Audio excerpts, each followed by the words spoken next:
because we're talking about game stuff now. I'm also going to apologize to the audience because I'm a little coffee today. And immediately Discord dies. Thanks, Discord. Are we... Good job. Yeah, okay. It reset. All right, good. Good job, Discord. So before we get started, I'll just say real quick, this episode is brought to you by our patrons like Comics, Qua, Jeremy Vasquez, Kylie Denton, Nestor Flores, and Sotosono424.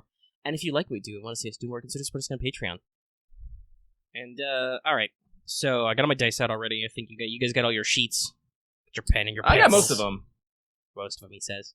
Let me grab my dice here real quick. Oh, yeah. I'm done. This is episode 20. Yeah. This will be recording number 20. Yeah. Nice. And for the, you can tell the stuff. For those of you at home wondering when this episode is getting recorded, I have just put up 18 for early release, so it'll be going live tomorrow. So, in the past, go back and look at what day number 18 was posted. That's the day after we recorded this. Yes. So, rules stuff, not a lot happened. I added a new spell to illusion, because I was thinking about stuff, and I realized, oh shit, there's not really a way for you guys to generate light with magic. Like, there's lots of equipment ways to do that, but there's no way to solve this problem magically. That's not what living my best life. I saw that. I saw that. I was all like, huh. I totally believe you got... That was very Terraria-esque. Well, actually, I believe he got the idea from watching me play Stardew Valley, because exactly, because I was thinking about that. You got your fucking glow ring, I'm like, oh shit, there's not really a good way to do magic light, is there? I'm like, yeah, I should probably be. Yeah, so now there's an illusion spell. It's very cheap. It's worked into the whatnot. Yeah, think about that stuff. I was playing Starbound. Yeah, so there's you'll notice it's a very common theme with these games, making your own light because shit gets dark. So yeah, Fairy Light is now a 50 EXP spell under illusion. It lets you summon a ball of light that it lasts. And with that, the illusion tree got worked around. Oh, did it? Yes, slightly. I moved it so that distraction is now requires whatchamacallit. It requires fairy light. Better than that, it's the same. So it adds. Already makes me think of a fucking will-o-wisp. Yeah, it's that kind of effect, but it's just like, okay, there's no heat. It's just light. You pick the color when you summon it. You can it casts in a radius, which I think is will, and cool. It lasts for a number of hours equals degrees of success. It's a very simple spell, but obviously it means you're carrying the light around with you. Yep. Then, yeah. Second off, for player-facing stuff, I also added a new trophy thing, which I'm still workshopping. I think the second version is a little bit better, but I basically called it Magic Rings as kind of like the subtitle, and basically the idea is, so normally you have to do all this shenanigans to, like, create an enchanted item and do all that stuff, but, when you're dead, or when enough time passes, they run out. So how do you do long-term enchanted stuff? Well, that's kind of like, so that's what the setup for rings comes in. Basically, any kind of magical accessory could be that sort of thing. And so if you have something that's supposed to be an heirloom, or you recover it as a treasure, or it was made as a commission by somebody who's better at you than ritual magic, there it is. And it contains a spell that's passive, so like, no rings of fireball or anything like that, but you can pick up a ring, slot it on, and, you can be hasted or passive barriered or fairy lighted or whatever. There's rules for identifying them. You have to attune them to yourself, because that's kind of a fluff thing. You can only use one... You can only wear and actively apply one magic ring at a time, because Listen, I know players. I've been a player sometimes myself. I don't want anybody going, I've got 10 fingers, I can have 10 buffs! Yeah, I noticed that. I was all like, yeah, no. So they're a thing now, and we'll see if that works out. Part of my... Not that was an initial thought, but part of the things I did think of is that this would also perhaps mean that rather than do crazy dangerous human experimentation to himself, maybe Lucky could experiment with a ring of regeneration first and see how that works. We'll see. I'm still just kind of sold on crazy human experimentation. I think that's a thing, like, you get an ear pierced, get yourself a little earring, magic earring, there you go, that's good for you.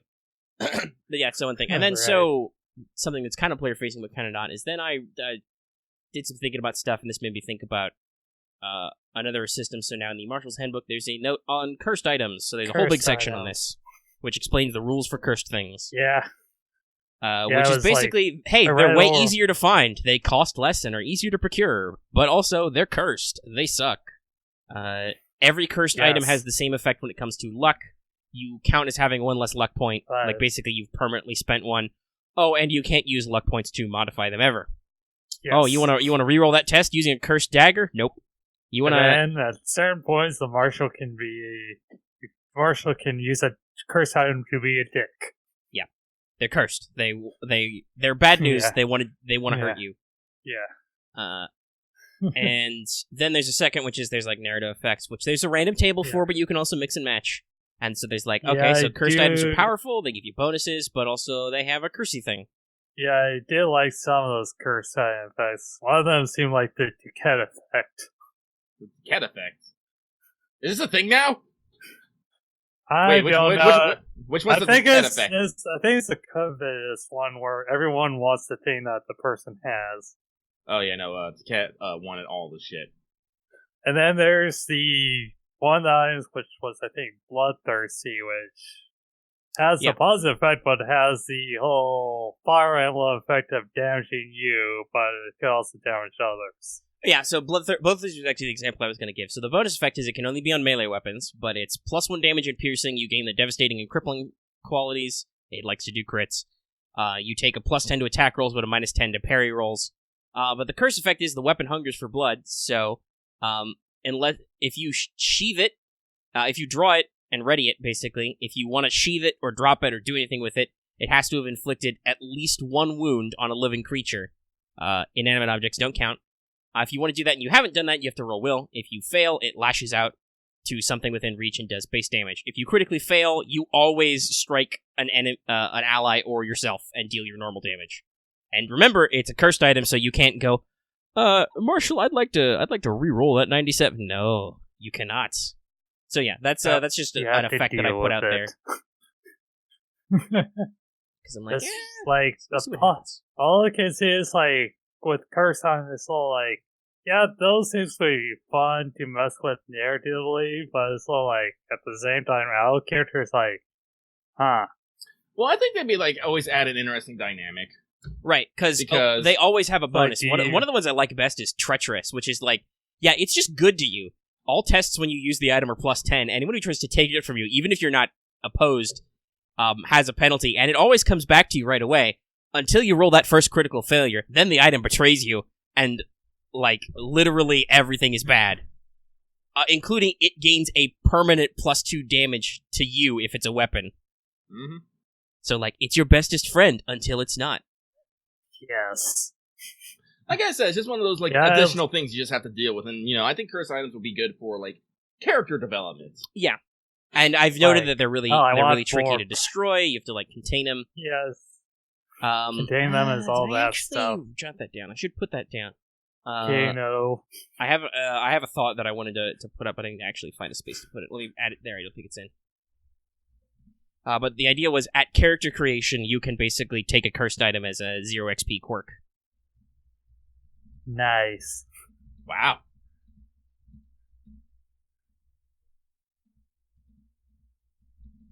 Let's see, write that down. Alright, so I'm gonna close that. So by the way, XP expenditures. I fucking got Blink finally. Lucky can now fucking, Wolfgang can fucking teleport now. Short-term teleports. But right, that's right. And Will Moth Iron meters. Yeah. But still, that's what? Half action move? You can do 4 meters.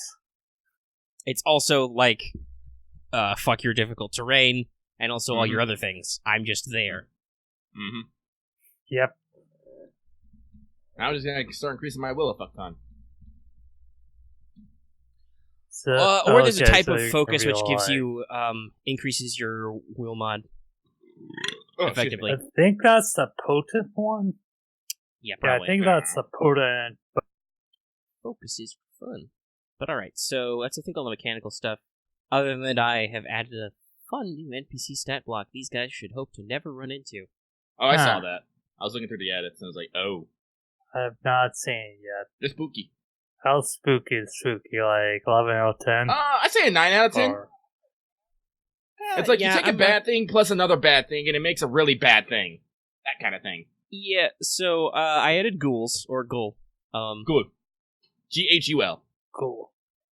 Which is kind of one step up from a doppel, which is basically they are that's what happens when an incorporeal demon possesses a corpse. Yeah, bad thing plus bad thing. So they've got a lot of the same abilities a Revenant does, where they're like, yeah, they're a fucking corpse. But also, BT dubs, they're a demon. And they have fun abilities, like they can dig into the ground and ambush you from below, and pretend to be human. Lots of fun stuff. Oh, hey, you guys are in a desert country, aren't you? Yes.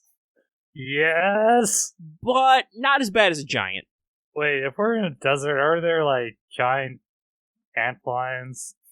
Maybe. Well, I mean, yeah, sure. I don't think antlions have a specific stat block for me to apply the giant template to. But yes, in the Marshal's Guide, there is a template for giant creatures, which is basically, hey, if you feed a creature a lot of earth mana, it gets huge. It gets super huge, and then it'll fuck your shit up.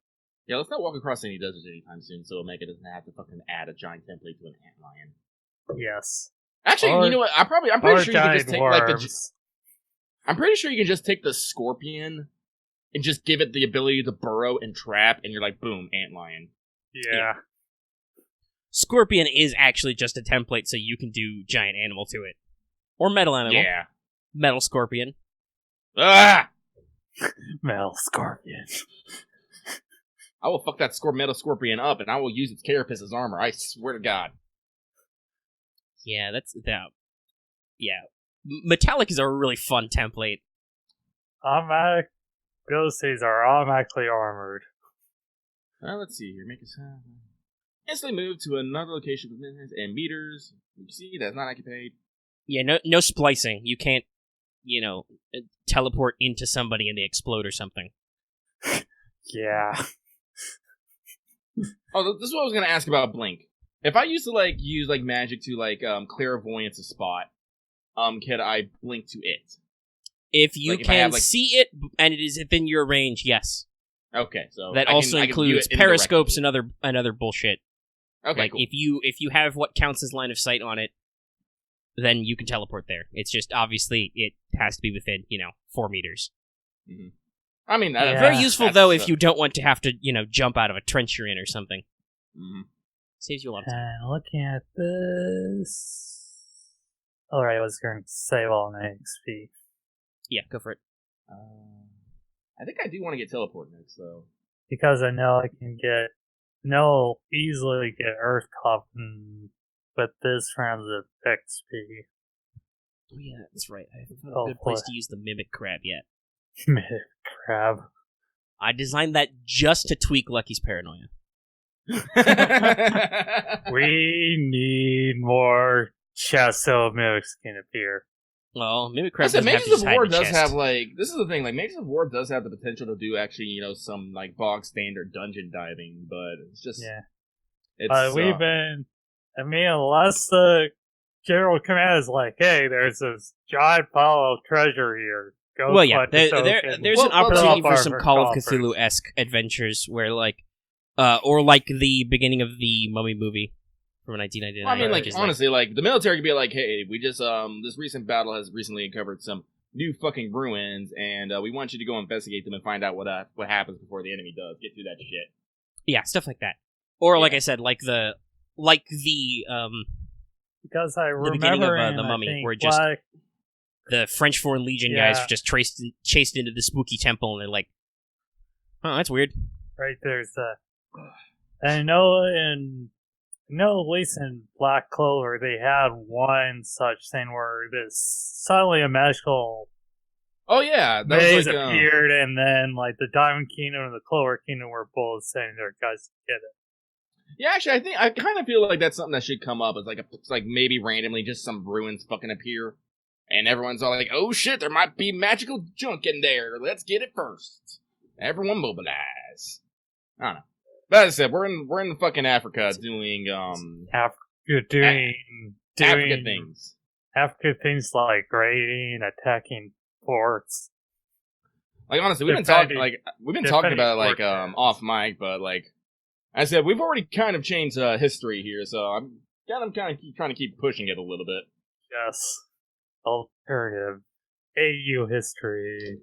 on top of Well, I said, history. I think I don't know if I mentioned this. My goal isn't to completely fucking win, the German African campaign, but just see how far you can get. Well, no, the goal is to force it to a stalemate because, I'm pretty sure Omega doesn't want to have to completely revise known history for fucking whatever we do here. Right. Because he is planning on additional setting stuff. I want to say. Yeah. For the future, so it's like definitely. And someday I'll sketch down that setting timeline. Yeah, I'll finish that. Someday. And so I don't know. Maybe we'll be known as like the miracle of the African front or something. But no, at the end, the Stahl Empire is going to be like everyone. The League of Nations is going to be like, "You done fucked up, Stahl." And Stahl's going to be like, "What? Me?" And everyone's going to be like, "Yes, you." No, we didn't do nothing. All we did was support our allies. It was a treaty thing. Yeah. All right. Well, let's go ahead and get started, I think. Was it Belgium or Hungary that they tried to move through to get to France? I can never remember. They invaded Belgium, a neutral country, to get to France. Yeah, which that's is why what the which is why the British jumped in. Out of the way? Yeah. Yeah. Speak nothing of how incredibly shitty the Belgian occupation was. But we didn't plan to stop there. Okay, that was an additional goal. Anyway, let us begin. Man, I think it's really interesting that I decided to play Stahl and Marth decided to go along with me with this. Yeah, I was just like, "Oh, we're doing anything? Let's do it." Yeah.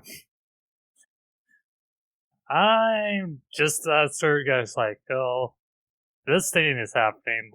I'm interested in it, at least." Well, so just it's kind of interesting to be playing a quote unquote the bad guys. Yeah, that's. Well, at least that's one of the design intents of the way the setting is supposed to be written. Is it with this war especially? It's very hard to call anybody really the bad guys. Yeah, I know. That's why I have to say quote unquote.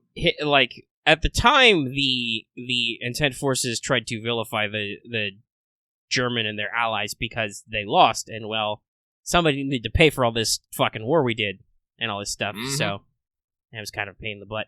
But right, really, nobody was really super great, as we've discussed with lots of fun stuff.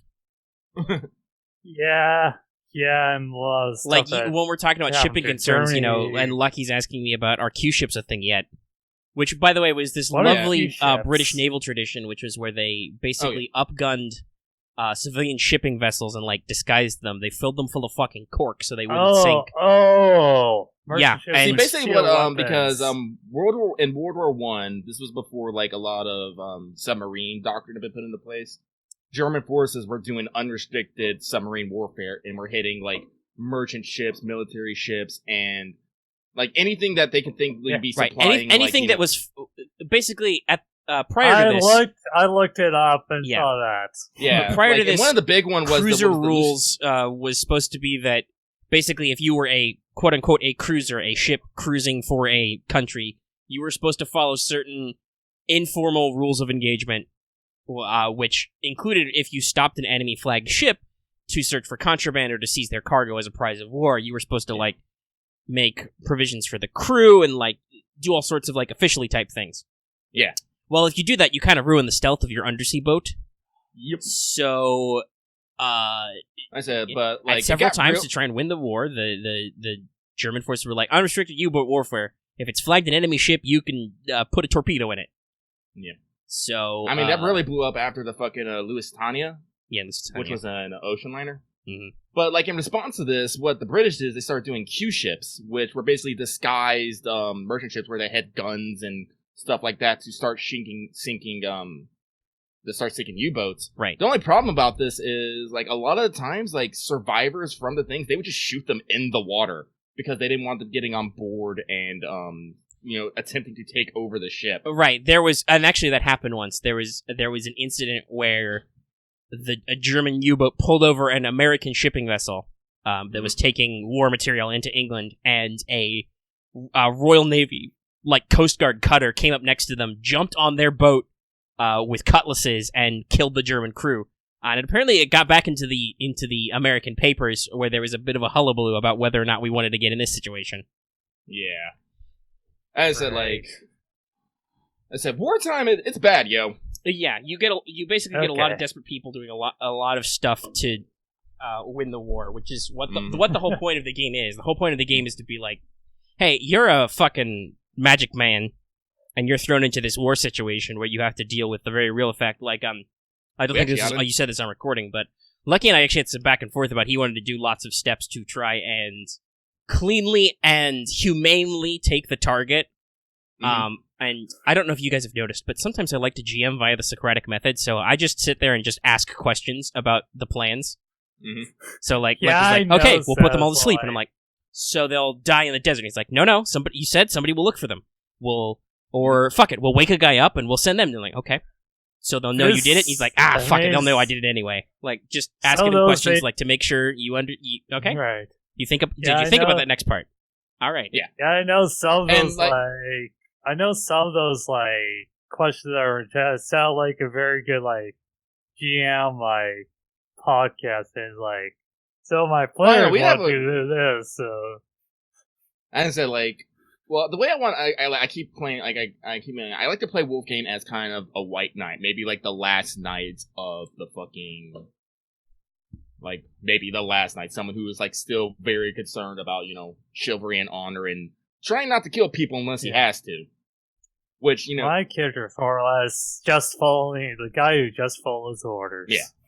And, I've kind of impressed this upon my men and whatnot. So... But it's I was actually thinking about it, I'm like, no, I can't be, that soft. Well, yeah, basically, the point that I wanted to... that I was trying to get at was, so your plan is to spend a lot of time and a lot of setup, and you decided it was ultimately too much setup, to give your enemies a chance for mercy that they will not necessarily return right away, because if you don't knock them all out, they'll definitely try to shoot back at you. Yeah. And basically risk your men, make them do a lot of tired stuff for maybe they don't feel as bad, or they feel bad about shooting you kind of situation. Yeah. So, I think you ultimately came to the conclusion when you were talking about earlier, was just it's just too much work. We'll just do our normal thing, and we'll try to be nice to them after. Yeah. We'll try to, save one truck, we'll give them some supplies, make sure to drive her, bandage them up, throw them all in the back as they go home. And I mean, you guys aren't being the worst you could be, because I thought about bringing it up, but I didn't at the time, because I might have mentioned it, though, because you're, but you're bad at demo, but, you guys could easily be like, let's get some anti-tank mines, and we'll just blow up the first truck, and then they can't run away if there's a truck in the road.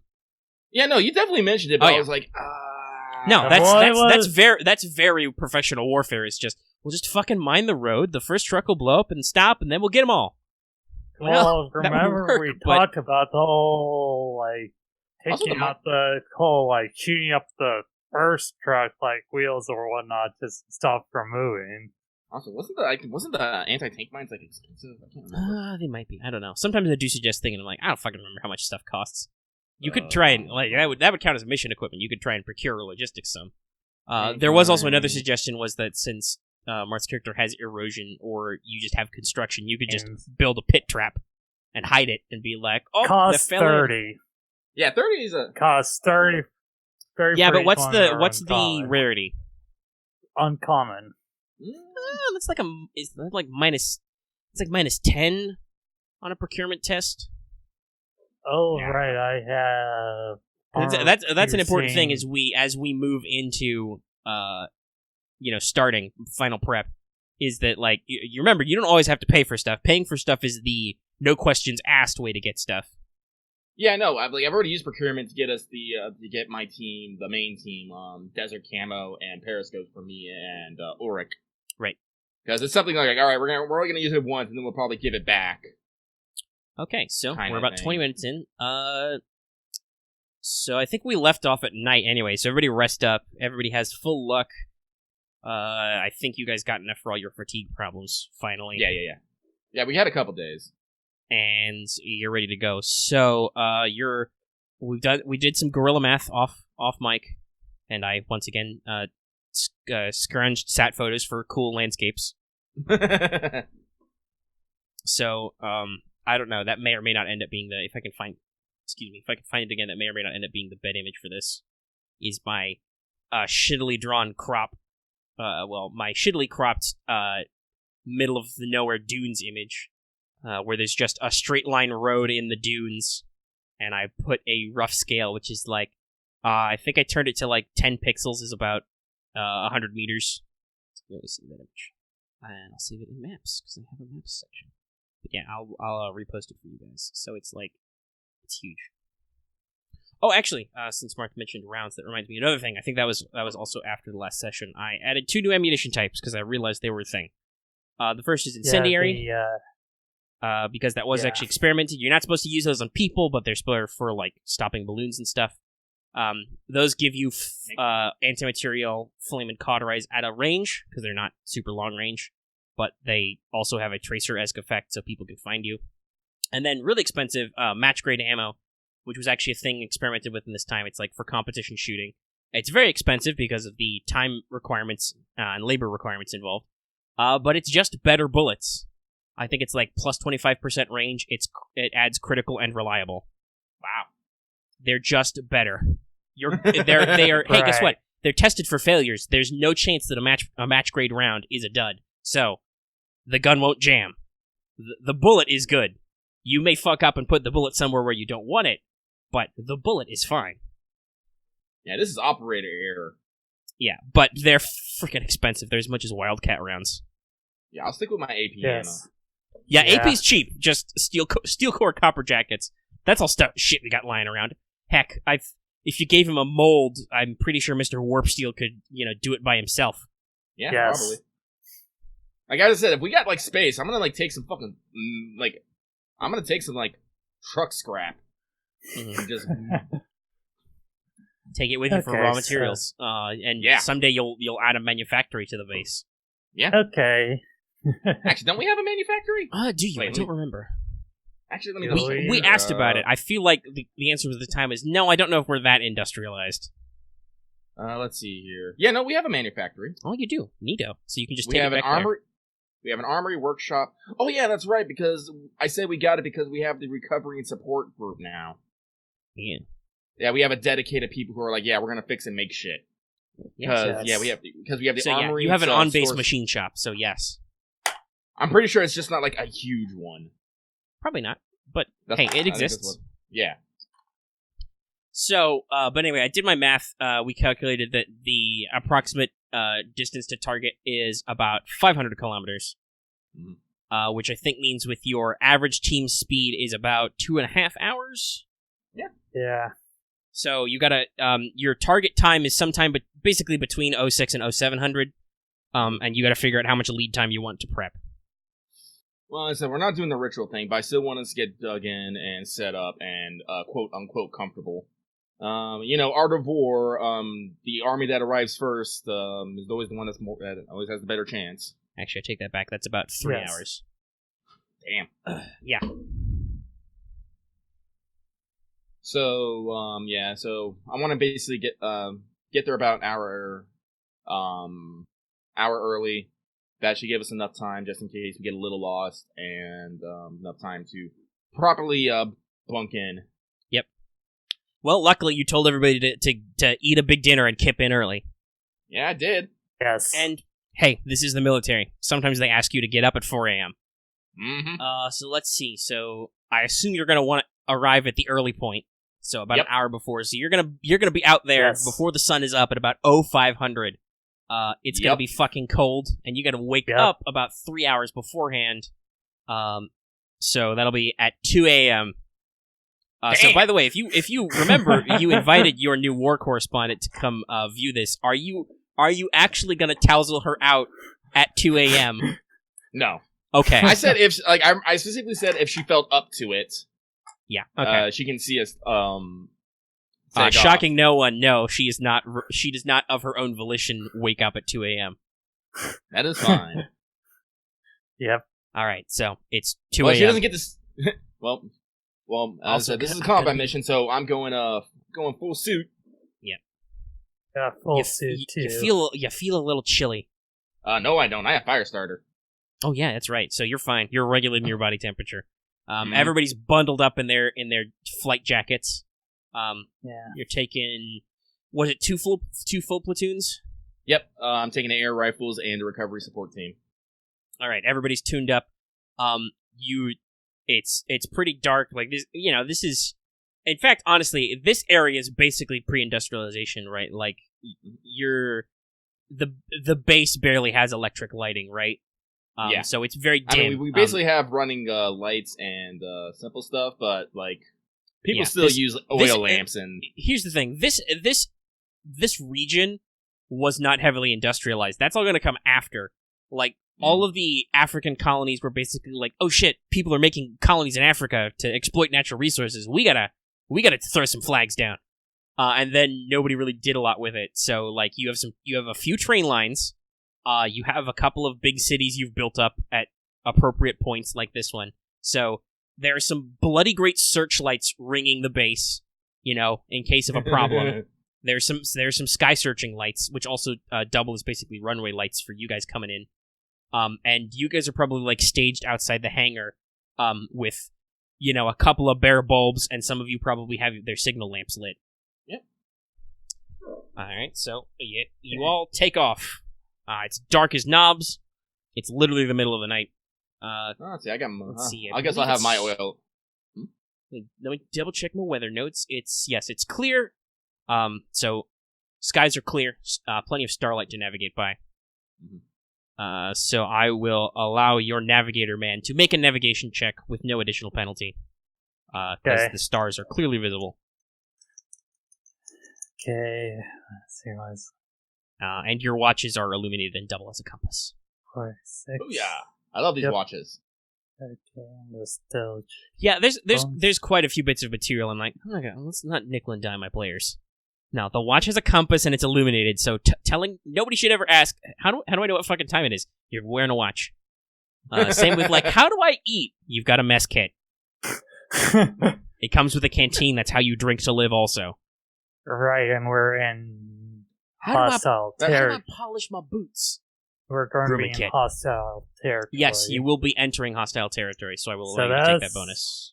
Okay, so that I'm going to start making my rolls. I need to make under, I think, whatever it is. Okay, that is a 26 out of what? 26 out of 56, so that is 3 degrees of success. Alright, Ulrich manages to flying point, get you to the target area 3 hours on the dot. Shaves a little bit of time.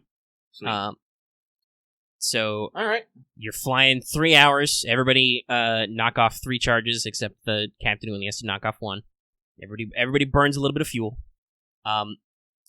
So, according to I'll set the scene. It's about, let's see, you want to be there, yes, it's about 5, it's 5 in the morning.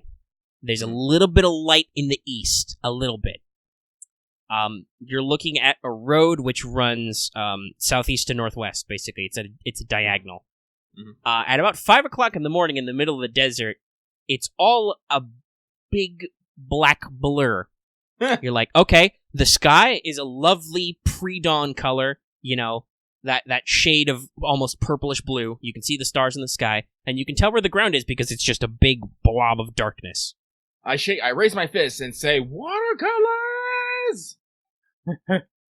So, yeah. So how do you want to handle the setup? Like, are you gonna be free with your light protocol? As I said, basically we're gonna keep lights on until everyone gets set up. So basically, it's gonna be me and the XO on one end. Then we're gonna have basically on one ridge. Yep.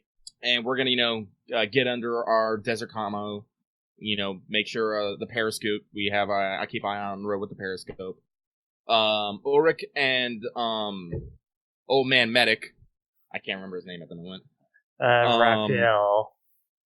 He's old man medic. You can just call him Raph.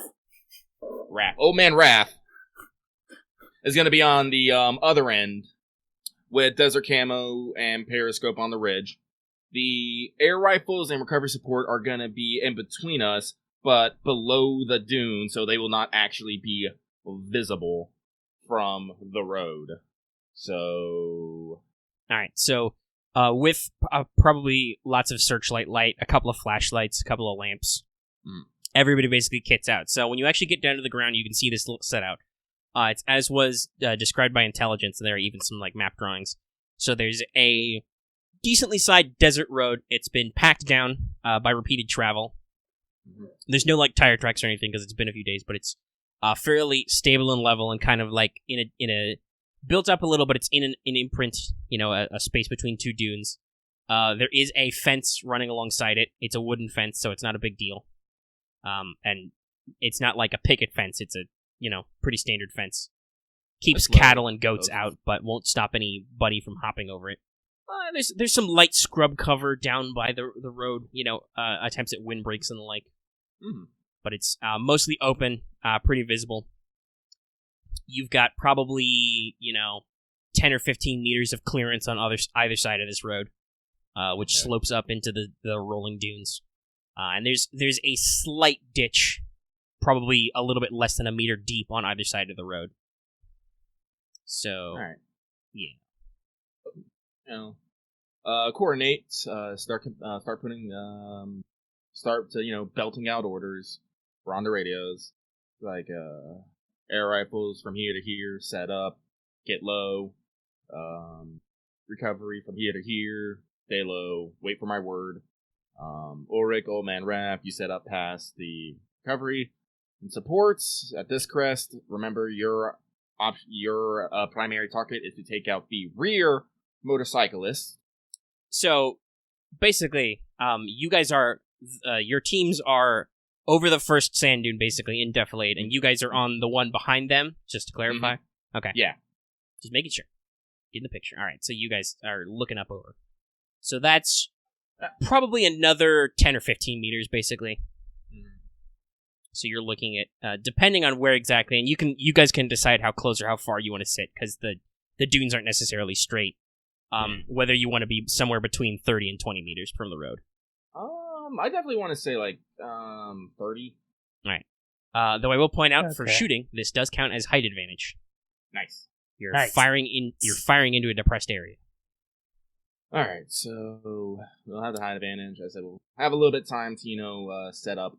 I want to cast piercing rounds on my loaded ammunition and explosive rounds on the reload I have strapped to the side.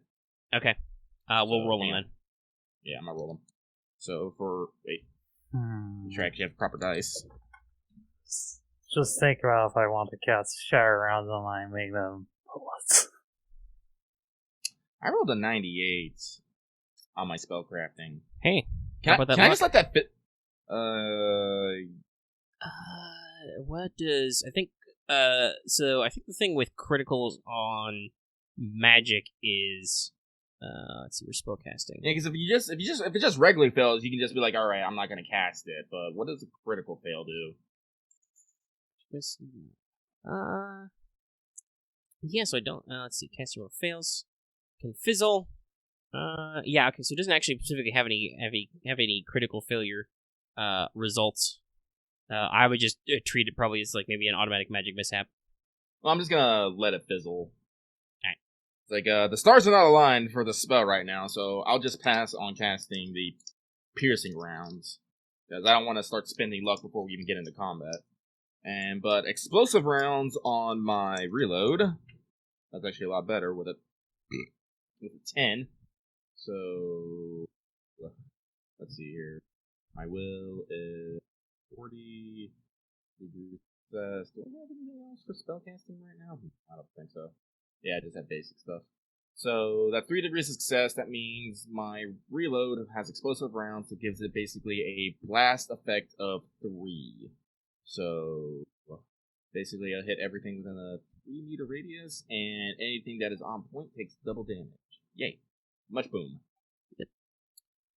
So also go ahead and give me a command test for the team to basically organize everybody. Or tactics, whatever floats your boat. Command. I'm gonna tell people what to do. I'm good at that. Yeah, tactics is more of like, okay, do the plan we discussed back at home with the drawings and the marker. And command is like, you go here. Ooh, critical success. So what's your max DOS? Let's see here. Plus 40 for being an officer and my shiny metal. command a leadership of 81. Did I actually get a plus 10? Give myself? Yeah, I did actually give myself a plus 10 command. I gotta remember this. So that's 91, 3, 8 degrees of success. No, it's that's a critical. What's your maximum? So that'd be 9. 9, yeah, 9. All right. Well, they get it done in record time. They're probably done setting up before you guys are done setting up. Somehow, despite the fact that there's like 24 of them. They are ready to get this over with and go home. Everybody's like they're riding a little bit of an adrenaline high. Like you trance them out in the middle of the night for like this is the first like stand up fight these guys have had in like not quite a month, but since the airstrip raid. Mm-hmm. You know, and some of these guys, it's been forever since like the recovery guys. Some of them haven't seen a lot of combat because you hold them back so they can do their recovery thing. Yeah, like they're supposed to. So yeah, everybody's high energy. You know, there's lots of thermoses of coffee and hot cocoa going around. Everybody stay warm, stay together. Mm-hmm. But now we're as I said, I'm gonna take my part at the top of the dune, get into my desert camo. You know, all right. periscope. Go ahead and roll camouflage plus 20 for your netting. Do I have anything? Camouflage. Netting is plus 20. Get underneath that too. Yeah, and go ahead and record your degrees of success for me in the chat because I'll use them later for people. Giving you the hairy eyeball. Right, I'm doing that. Right, I'm doing that too. Yep. I'm gonna pre-spend the point of luck here. Right. Because I don't want to get seen. So that's plus 20, and I already have camouflage? Yes, I do. So that's going to be near roll under 66. Well, good thing this ain't fucking magic, because I rolled a 44. Let's see here. Though I presume with like a plus 40 that passes. Oh, yeah. Yeah, go ahead and just type it down in the chat for me so I can look at it later. Yeah, I will. I'll just get camouflage. Oh, it's perception. Okay. 32. Let's see here. Chat. So that'll be 6 degrees. Okay. You're very well hid. You are the desert. Actually, honestly, this is probably the most comfortable Ulrich has felt in months. You are lying in sand on the ground under a blanket. Yes. If I probably would have already kissed the sand already. I mean, you are an earth mage. Now, you're like, this is my home now. This is where I live. No one disturb me. Let's see. So I got 44 out of 72. That's 2 degrees of success. Huh? You are not as well hid, but hey, you're in there. Honestly, if they see me, it's more important that they get past Ulrich. So yeah, you're gonna take the lead bike. Ulrich's gonna take the rear. What weapons do you have ready at this point? Automatic rifle. Okay. Weapons I have ready. You can. I'm gonna say my revolvers. Okay. And you get to pick how far you are. Anywhere between 20 and 30 meters from the road. I'm gonna say 30. All right. So you're both a ways back. Mm-hmm. You pick nice distant crests. You're bundled up. You know, everybody cracks open well, actually, Captain doesn't have to crack open a thermos. He's fine. Mm-hmm. Just regulate your breathing. Your XO is like, Captain, how are you not cold? Just like, it's all in the breathing. All right, and so you wait. With your extreme degrees of success, it probably takes you half an hour to set up, maybe less. Mm-hmm. And everybody's just organized down. They crouch. They're probably down, prone. They're like on belly crawling, laying against the sand, enjoying the warmth. And so time passes. The sun slowly comes up at about a little after 0600. With no cloud cover at all, it almost immediately starts to get warm. Woo! And so the sun is already fully crept up over the horizon. It's about 0630. Sun's fully coming up. The light's starting to shift from red to orange, and everybody give me awareness tests. Okay. Awareness time. Okay. Okay. Did I find that thing for my EXO to give me? No, I didn't. Try to have that thing. Then I got that thing. Is there a range on you? Well, I don't know if you'd want to get honk on the radio, but is there a... Actually, no, it's radio contact, so I'm pretty sure you can still belt out eyes up. Yeah. But yeah, so, I guess as the sun comes up, I will definitely do, on alert. Let me just double check what it does real quick here. God, I need more officer talents. I really do like the officer talents, it's just there's so much to buy! Let's see. On alerts, +10 on awareness check to spot enemies and avoid surprises, so yes. This counts. I'm using the Paris because I can't use the flight things. Probably not, no. But Captain did give you an order to eyes up. Everybody look out, on alert. Stay frozen. Holy shit. Let's see here. So I got 2. Wow, lots of critical successes today. Yeah. Well, I mean, I did start this off with, a lot of criticals. I did start this off with a 98. You did botch earlier, and we're only saved from the fact that I'm like, oh, I guess I was nice. The rules don't have anything specifically for crits with spellcasting, so... Yeah. You failed, so you just fail a lot. +10. Did I actually buy +10? I did. So that... Yeah, +10 awareness is pretty cheap. Yeah, I know. That's why. It's useful. So that's 52 out of 2, so 5? Yep, that's your max degrees. So, which is good, because you're supposed to be on the lead guy. Captain, you hear it first in the distance across the mostly soundless, except for every so often you hear a gentle wind. You hear the faint, kind of a little high and like ring ring of a motorbike approaching. Mm-hmm. Yeah, I'll get on my radio and just be like, contact, prepare to engage. I'm gonna put a 30. Let's... Actually, that should probably be well. Alright. So, without any real effort, you get your periscopes up. Mm-hmm. You're watching them come. You're just scooting along. Out of kind of the desert haze, because they're coming from an easterly direction. You see basically the convoy emerge. We discussed this, and basically I figured out through research that I think the trucks are about 10 meters long, and then there's a few meters of space in between. So they're maybe not 10 meters. They're long. They're big trucks. The convoy, all in all, from end to end, is about 50 meters, including spacing. Mm-hmm. So they're scooting along. You can see them. The first motorbike guy is probably maybe about 20 meters up in front of them. A couple of first downs. Not outside of shouting distance or even possibly throwing distance, but enough ahead that theoretically he could see around a corner or something. Mm-hmm. And work up. So they're cruising along, and they pass by Ulrich's position because he's probably more to the rear. No problem. And drive on. And unfortunately, at about breaking the plane with you, Wolfgang, the bike guy kind of looks over. He's got kind of a half-assed military helmet on. He kind of looks up over at your ridge and kind of maybe he's kind of squints into the light because the sun is behind him. Too long? Yeah, he's looking a little bit too long, and he's starting to lower that throttle, like he's thinking about stopping. So you have a moment to react. I'm gonna take the shot. All right.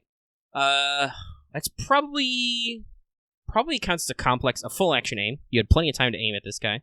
Mm-hmm. He is technically still moving. He's not even fully coming to a halt before you said you were pulling the trigger. So take a minus 20 for a moving target, but a complex aim, full aim, right? I think it's plus 30 for a full aim. Oh, okay, plus 30. I have height advantage. He's 10. probably. Would you say he's still surprised? Unaware? Yeah, full aim is plus 30. Oh, okay. He's not unaware. Is the thing now? Yeah, he knows something's up. Basically, the way I'm thinking is he sees the glint of the sunlight off your periscope. Yeah, no, I feel that. Because he rolled an 09, so no, this guy, he got you. He got me. Yeah. All right, so let's see. And I guess if that weapon has something that gives it the accurate take, then you get additional bonuses, I think. Well, I do not have anything like that because I didn't want to go too crazy with modding. No. But let me see here.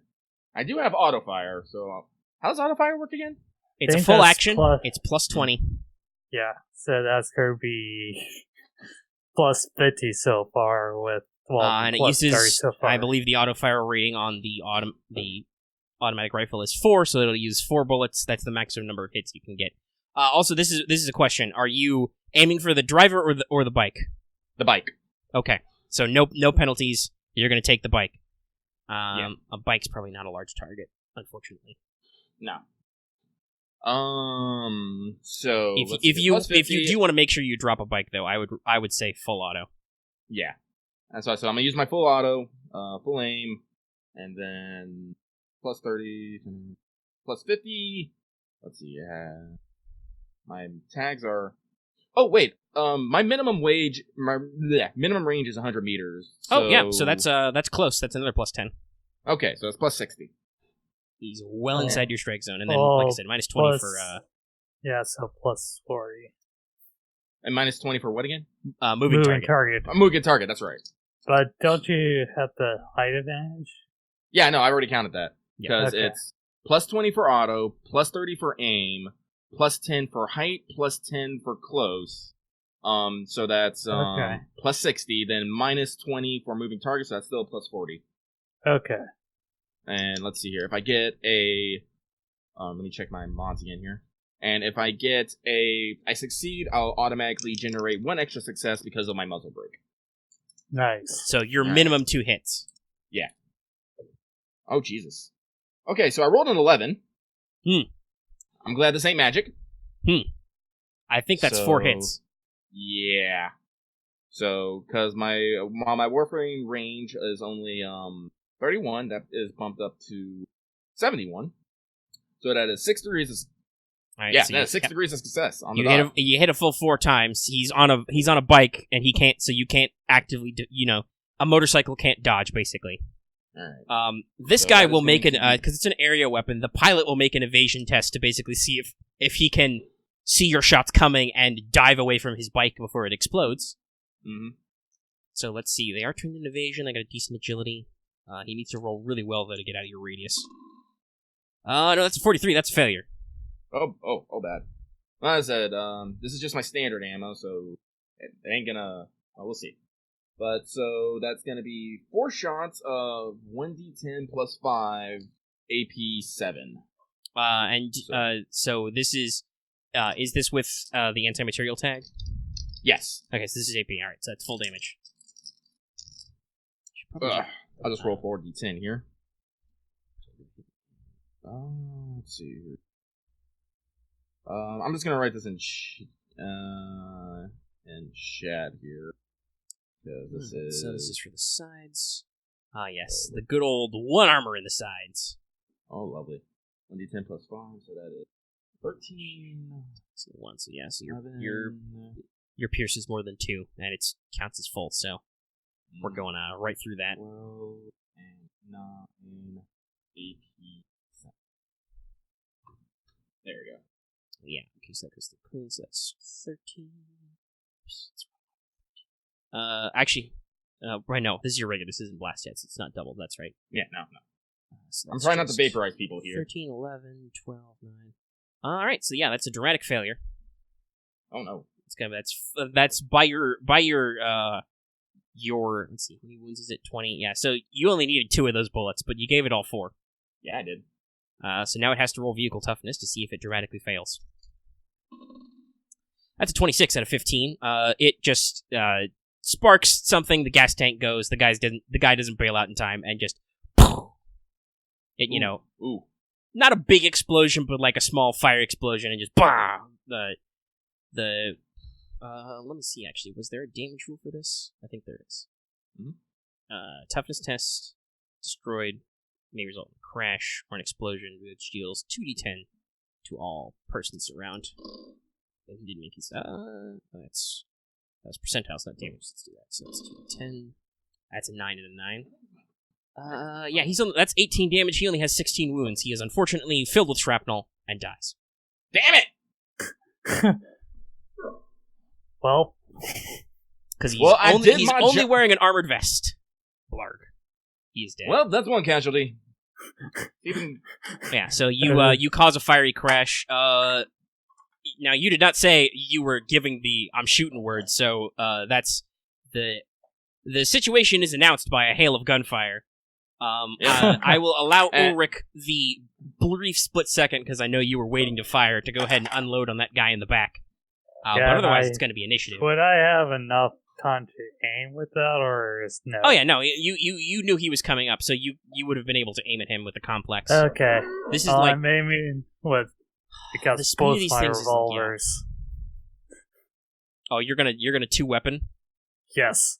All right. I'm doing the 2-weapon thing, so that I think this is the first time, literally the first time anybody's actually tried to do 2-weapon fighting. This is why, this is actually why I was doing this, because I wanted to test it out. Wielding one-handed weapon in each hand. They use the and same they're stats. both WFR. Yeah. You make double attacks, so make 2 attack rolls for each attack action in succession, applying normal penalties. Target speed, and if we test them both. So basically, you roll twice. Yep. And you don't have an offhand penalty for pistols. Yeah. So you're because doing whatever your full thing is. So it's basically the same situation that he had. So it's, you got height, you've got complex aim. So technically, this guy's unaware. 40, he didn't see you, so you get another, plus 20. 50. So 40, 50, 70, minus 20 because I'm moving. Mm-hmm. So that's going to still be plus 50. Yep. I think. Yeah. Okay, so that would boost these things up to 100 and... Oh, and this is another point. Are you aiming at the bike or the rider? Because the rider's a cold shot. I'm just trying. Right. Rider's a cold shot. That would be a minus 20. Let's see here. How much health does a motorcycle have? It's got 20 hull integrity. Right. I have 1d10 plus 8 on each. Well, 1d7 on each because AP piercing rounds. And then the piercing has 10. And this, because AP piercing has anti-material. Yeah, you're probably fine with, if you can hit with both, you're probably fine just double tapping the bike. Okay, I'll try to double tap the bike and maybe I could save one of them. Yeah, we'll see. My rifle is a little too effective. Okay, so 1d10. Well, yeah, like I said, you only needed 2 bullets, you used 4. And now it's time to see if I can hit with both rounds. So I need to make a attack round with both? Yep, you roll attack twice. Okay. Once for each hit. Good. Okay, so that is right. Check the bike. Okay, so that first test is... Okay, how many DOS is that? So I got 17 out of 105. Alright. This is That's a lot of DOS, I don't think it matters. You hit him. Yeah. He can't Yeah, like that's can't like evade. Yeah, bang. And then the second one. I need to get Notepad open because I need to roll lots of initiatives. Jesus. Yeah. So bang, bang, you hit with twice, roll damage twice. Okay. 1d7 AP 10 on the bike. Material. Right. I'm just gonna.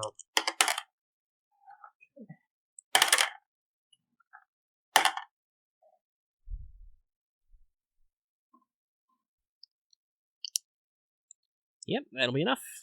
So bang, bang. Because I had to double check that. Yep.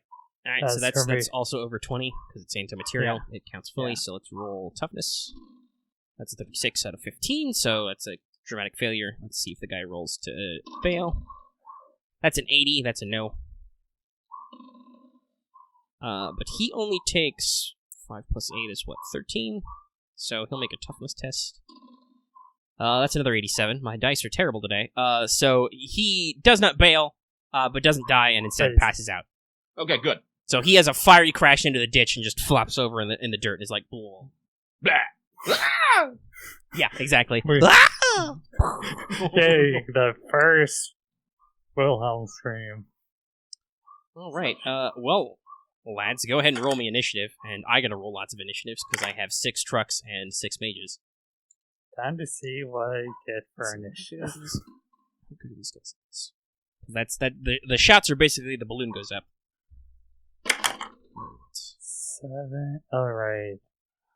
And because there's that passive thing from Lucky. Yep. So that's gonna be +1. No, I do want to. That's right. I'll roll 1 initiative. All the mages will act at once, but I'll roll separately for each driver because that could have things that are meaningful. Like maybe truck driver number 6 gets to go before truck driver number 5. If they all go at the same time, they can coordinate, which wouldn't be very fun. So let's. Right. Ah! Oh, I rolled a fucking... Man, my dice are... Wait, no. Yeah, double 0 is 10. That's right. Yeah. They are rolling. I just rolled one of my percentile dice. I was like, wait a minute. So, I actually rolled really good for once. Holy shit. Is that gonna be like a 5th? What is it? Let's see here. I can use my... Wait.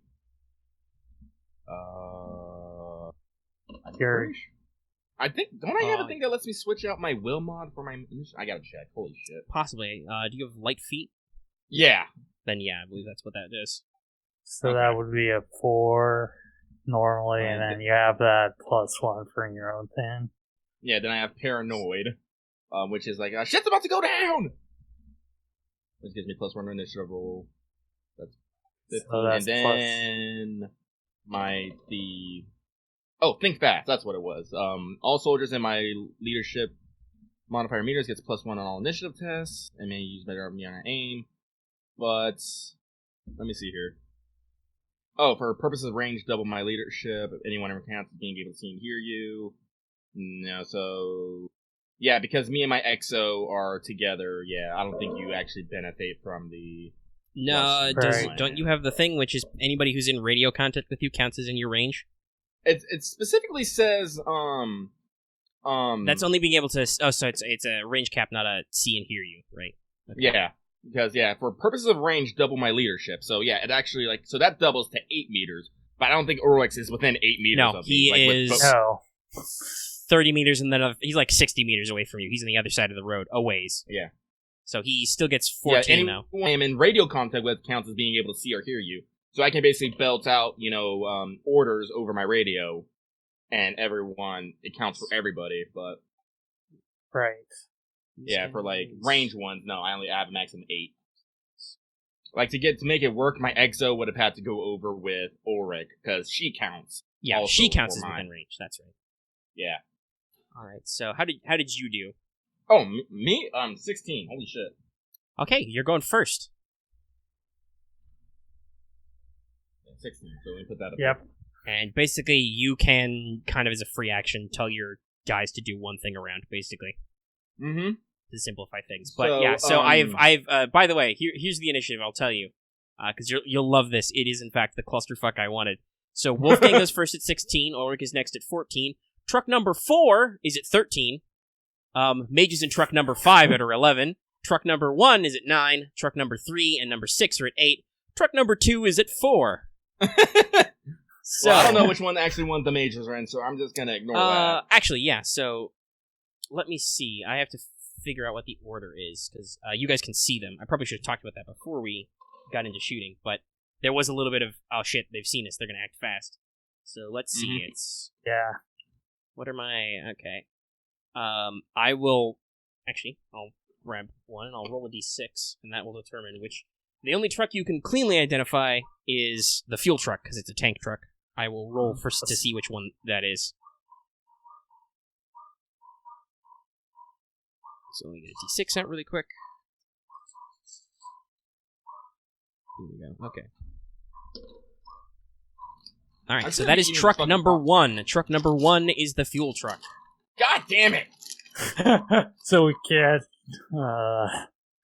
I mean, I could probably... Well, if I aim for the engine block, I might be able to disable it. Or blow out the wheels. Yeah. Yeah, you could try and make called shots to disable certain systems. Engines, wheels, whatever. Alright, so I will figure out which ones. So let's see. After fuel. hold on, I'm gonna do some. I shouldn't have eaten popcorn. That's dried out in my mouth. Hang on, I'm gonna go get me something to drink. Sure. Everybody take 5 while your GM records some things. Yeah. And actually, I'll pause the recording real quick, right. just so you, the audience, don't have to sit through this with us. You missed it. We were paused, so nobody got that. Ah. Whatever. The awe is in, though. That's a great sound wave. I'm almost done. Let's see here. Alright. Yeah, so... Alright, so I now know what trucks are which. And obviously, when they go, you'll be able to tell which truck has the mages in it, because they're probably going to come out of it. Yeah. But yes. I gotta remember, I gotta remind Ulrich that when he is close to me, he can benefit from 5 rounds rapid. Which basically means, if you're close to me, you can reroll your damage dice. Yep. But Marth BRB'd, so. You did BRB. But it's you first, so. Let's go ahead. I'm assuming I'm laying prone right now, right? That's your pick. You brought enough cami netting to cover you, so. Are you prone? You tactical? I'm gonna say I'm tactical. I was in a crouch. Alright, you popped a squat. Yeah, so, because I think it's narratively cool, I am going to fling off the camo netting. Sure. That's a free action. Yep. Begone, camo. Grab my radio, and I'm gonna call the, as I said, I'm gonna call the, air rifles to line the ridge and disable, these trucks. Okay. Just disable the trucks, period? Alright. Yeah. Alright, we'll roll for them. We have recovery and support. If we shoot one up, I'm pretty sure we can, get someone to, let's get one of these running for these guys to get them home. Alright. So that's your free, just, take the trucks! Yep. Mm-hmm. So, you have your fullest of actions ready.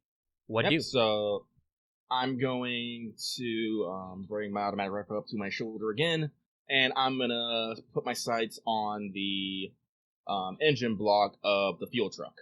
I'm gonna make another back. Welcome back. I'm just taking my turn right now, and I'm gonna make another full auto attack on it. Okay. Not another. I'm gonna make a full auto attack on it. Sure. And are you calling a shot for components, basically? Yes. Okay. Which component type would you like to hit? Engine? Yes. Let's see. If the engine is... So, hold on. You're using your current mag, right? Excuse me? You're using your current, just armor-piercing mag, not the explosive one, right? Correct. Okay. So, you cannot destroy the engine, but you can disable it, or damage it. That's what I'm hoping for. If it is damaged, reduce the vehicle agility by half and also maximum speed, so it'll slow down. Or you can hit the tracks, which is basically reduce the handling and agility by 10. So let me see what that would actually do to a truck if you reduced its agility. Scrolling. Yay, we finally can test the fucking vehicle rules. Cargo truck. Okay, so if you damage the engine, that won't actually stop it. That'll just make it go slower. Mm-hmm. If you damage the wheels, though, because it's only got a vehicle agility of 10, it will have a vehicle agility of 0, which means in a combat sense, it won't be going anywhere. It'll be stopped. It'll move at such a slow speed that basically you don't have to worry about it moving in combat. Okay. Well, then, with me and my tactically apt mind, I'll go for the wheels instead, then. Alright.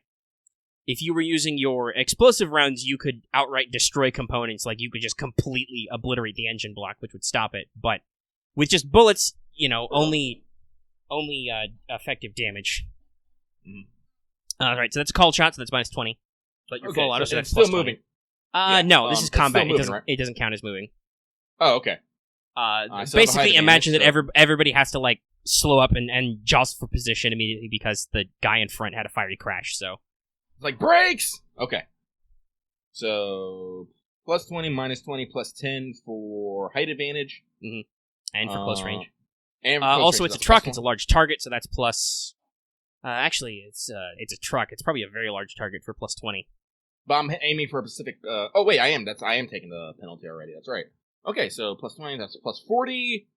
You're gonna roll me some bones. I rolled a 17. These dice are on fire tonight. I'm gonna keep rolling you guys. So let's see here. 17 out of 30. Not 31. 71. Excuse me, calculator. Why are you not up already? 1 second while I math. That's 5 degrees of success, which turns into 6 degrees of success. There's a muzzle break. Alright, so that's your full hits. Has auto power 4, so that's 4 bullets out. Mark that before I forget. Let me check my notes, because I got a question for myself. Which is like, so do you do regular damage to the vehicle too? I don't think so, because that's not mentioned in the rules, and I think the idea is, like, you're specifically shooting up this component, so you're not going to cause hull failure.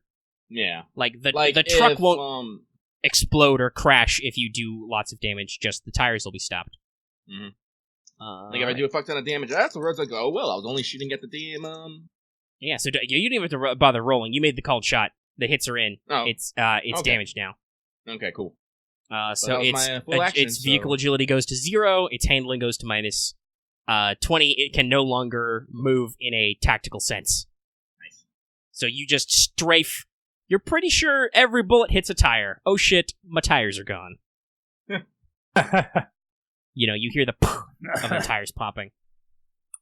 And that truck driver now has to consider his life. What's my life? Well, shit. That was my beloved truck.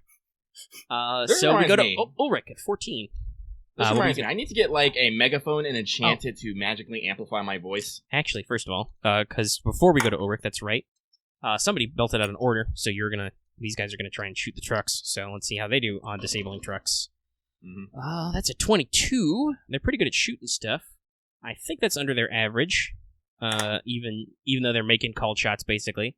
So yeah, air rifles stand up, pop up over the ridge, and just with repeating rifles and like I said, a couple of light machine guns or automatic rifles of their own, they just start firing low and slow into the trucks and just, tires start popping, radiators start flying out, just... They're aiming low, so they're not damaging any of the supplies, but exactly. You're pretty sure that most of these trucks are fucked and not mobile. So that's going to be super fun for the guys in the trucks. But, Ulrich. Okay, well, I'm going to take care of the other motorcycle guy. No, they're done. They're done. Both motorcycles are down. Okay, both... Oh, okay. Oh, right, there was only one on each end. Yep. Mm-hmm. Okay. So you're 30 meters. I'm going to warn you, these are sand dunes. This all counts as unstable terrain if you want to traverse on foot. Right. And at the moment, the only targets you can see are 6 trucks. Yep. So it's time to check trucks.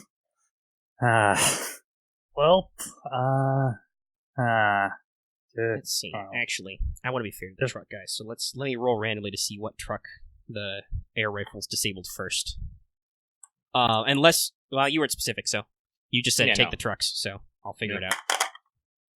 Right, so the front truck is disabled, and let me randomly determine which truck is taken care of, because that's more dynamic. Oh, that's D6. It's got numbers. Okay. So they disabled number 6. Okay. So the front and back are blocked up, so the middle guys are still fucked. They can't retreat and they can't advance. Okay, well, I'm close to the back track. Yep. Do I want to move along the ground? Probably not. I mean, here's something we haven't really tested: Overwatch. Oh, right, that. Because they'll probably have to get out to do stuff. Mm-hmm. Okay, let's see. What is... Okay,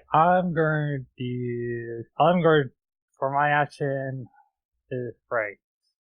What is... I think Overwatch is once you declare it, then your round is over? Yep. I believe so. It's a half action. If it's your first action ends, you could steady your weapon first. Okay. Quickly go over my stuff. Okay. Basically, steady weapon is basically built for this. If you steady your weapon first, your only other action you take can be Overwatch. So you can combo steady Overwatch. Okay, I'm going to steady Overwatch.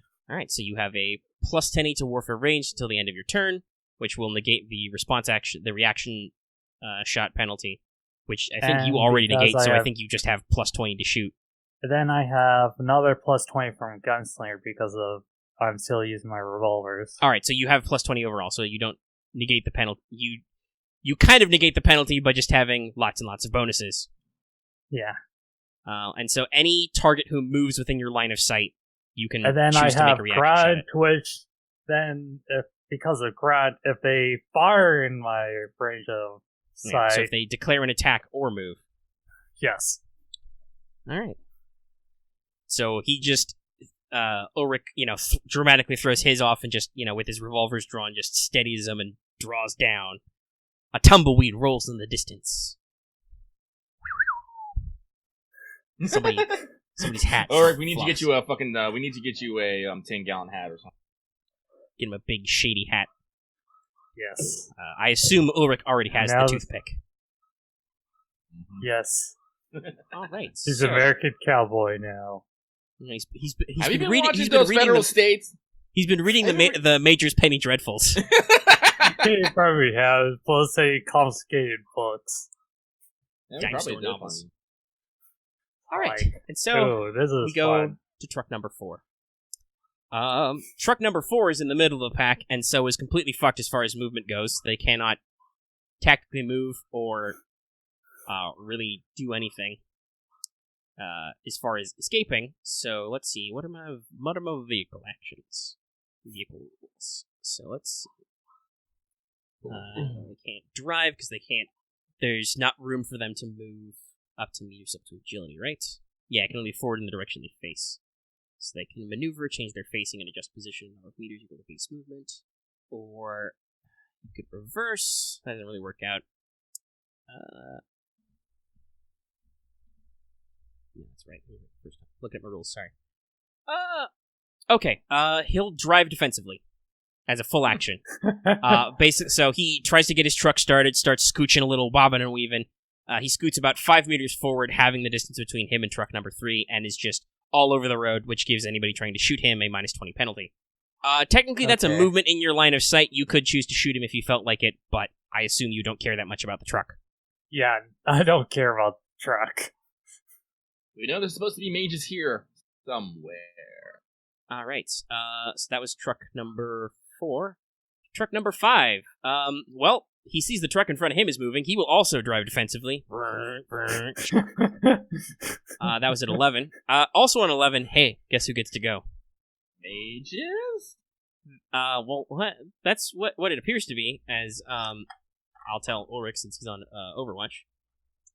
So, yeah. Basically, as a half action, 6 of these guys dismount from the truck. The truck canvas flap goes up, and 6 mages hop off of it. So, hey, you get an Overwatch. Okay.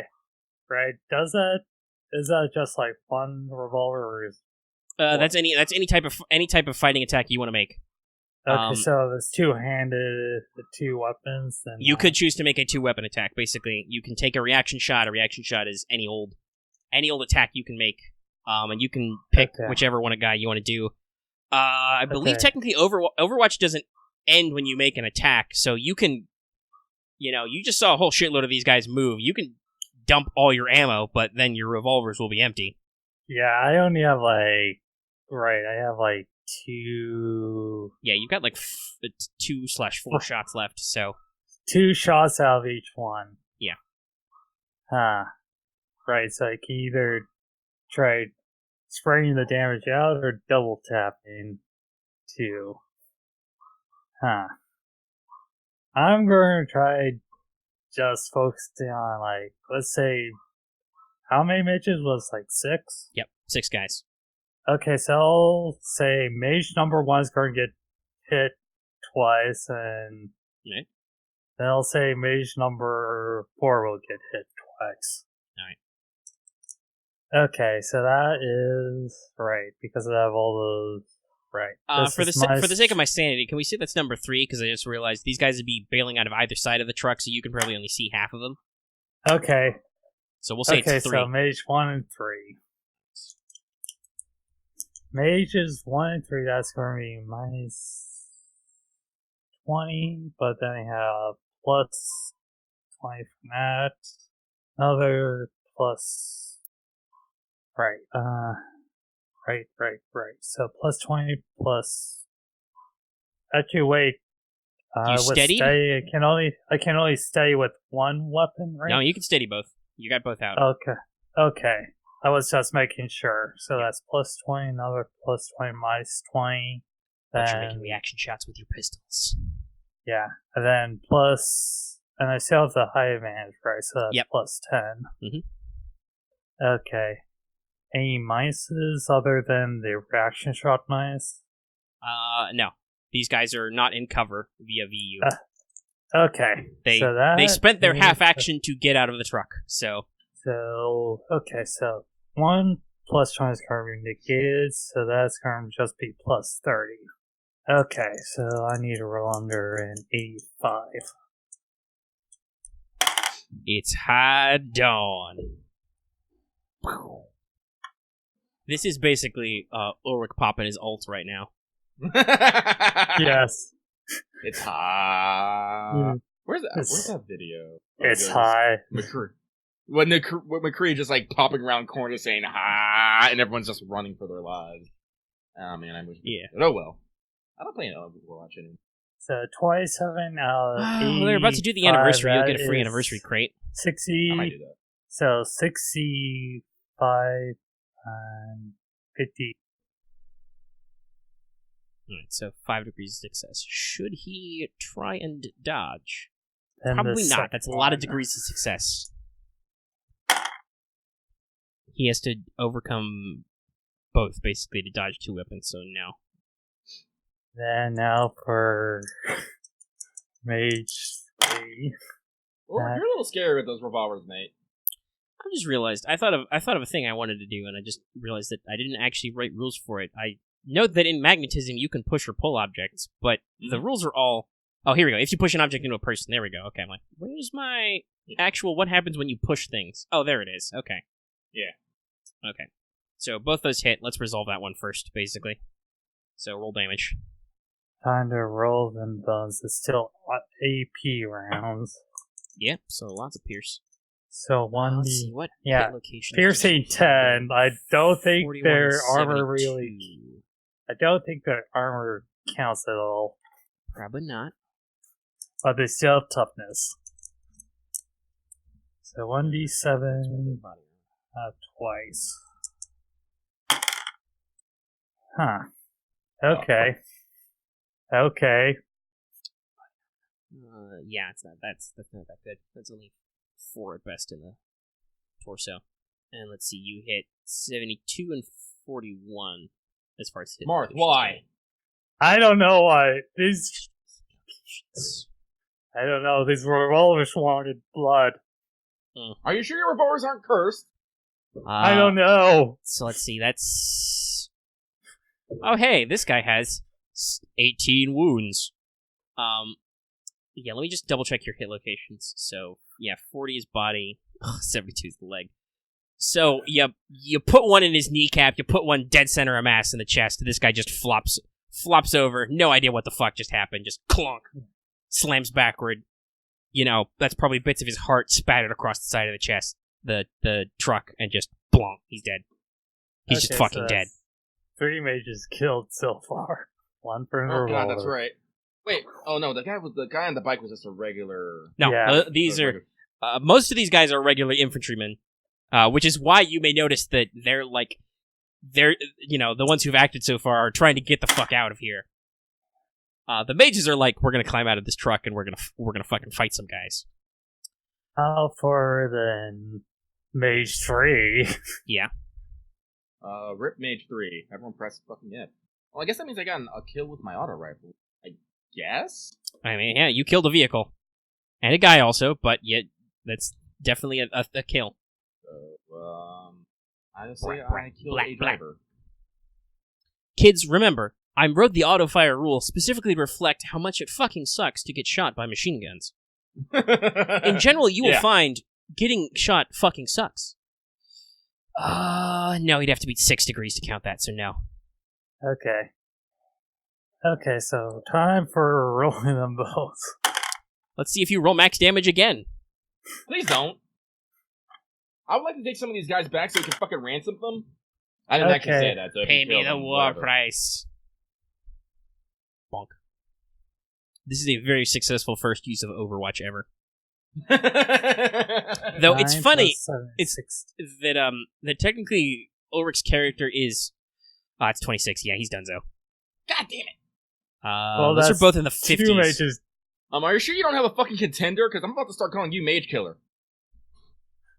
Yeah, that's two dead center of mass. That guy's dead. Yeah, at some point I probably want to kill an ace. Click.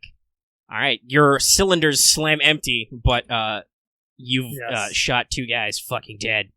Black. I can reload on my round whenever. Yeah. All right. So you can no longer Overwatch because your guns are empty. But yeah, there's just Ulrich. You're like, yes, everything's going to plan, and then you just hear just fucking Ulrich unloading both guns like he's a fucking like I said, he's out of some black and white early Western movie from the Federal States and just boom, boom, boom, boom, boom. I've watched a lot of those Federal State movies. Note to self: limits Ulrich's absorption of foreign culture. He gets ideas. All right. So with the rest of their turns, since that was just because that was an Overwatch, so that was just their first half action to disembark. They're all just gonna. Well, okay. So, Tech Ulrich. the guys on the far side are gonna just cover.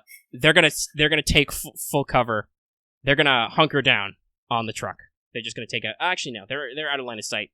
They don't know what's going on. So they do what they plan to do, which is, let's see. They're on Wolfgang's side. They can see him pretty clearly. Nah, fuck it. They'll be smart. Everybody dives for cover. They take a half-action move and just dives into the ditch off the road.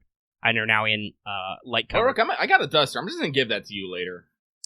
So that's their second half action is to move. They move their range off the road, get into the ditch. Okay. So they now have it's not a full trench, it's a ditch. So they've only got partial cover, but they now have cover from you guys firing at them up on those dunes. Yeah, right. There's only one guy on my side. Yep, I think. So, like I said, Wolfgang, what you see is three mages jump out of the side of the truck on your side. You hear something very unfortunate happen on the other side of the truck, and they kind of look over their shoulders and dive into the trench. Just clunk, hit the deck. So that was Mage's turn. So now truck number 1. His truck is pretty disabled. Mm-hmm. So he can't move, like I said, in a tactical sense. He would have to give it a lot of gas and basically roll on blown out tires. He's not going anywhere fast. Yeah. So, as a half action, he will dismount. The trucks don't even have doors. He just steps down off it. And with action number 2, he's going to take his submachine gun and just dump rounds at Wolfgang. Okay. Nice. Because you shot up his truck. He's not happy. He doesn't have a lot of things he can do. So this will be auto fire. So that's warfare range plus 20. Isn't full auto a full action? Oh yeah, you're right. So he can only take a pot shot at you. So yeah, he'll just pop. All right. So that's only 30. 97. Oh, sir. You can, from your range, you can see he's got like a stovepipe jam. The first round, the bullet misfires and just the round comes up and she's like, fuck. All right. Probably not, because he's like, bloody hell. He's got a jam on his gun. He's, something bad has happened to this poor man. Technically he has a co-driver. That guy's gonna stay in the truck and, be in cover. Yeah. Yeah, So that's truck number 1. Next is truck number 3. I'll make this pretty easy. So truck number 3 will also drive defensively and basically scooch up 5 meters on number 2. Truck number 6, the mage truck, because its buddy scooched up, will take another defensive driving, scooch up about 5 meters. Oh wait, no, actually, which one is the trucks that your guys disabled? It was 6, so he can't move either. All right. So this guy feels brave. He's gonna. Okay. They're gonna both pile out of their truck. Actually, no. Their mages are diving for cover. They'll do the same. They dive into the ditch with the mages. Both the driver and the basically his backup driver. So no bravery from 6. Truck number 2 realizes that number 1 is stopped. Okay. This is bad. Let's see. Does he want to do something crazy?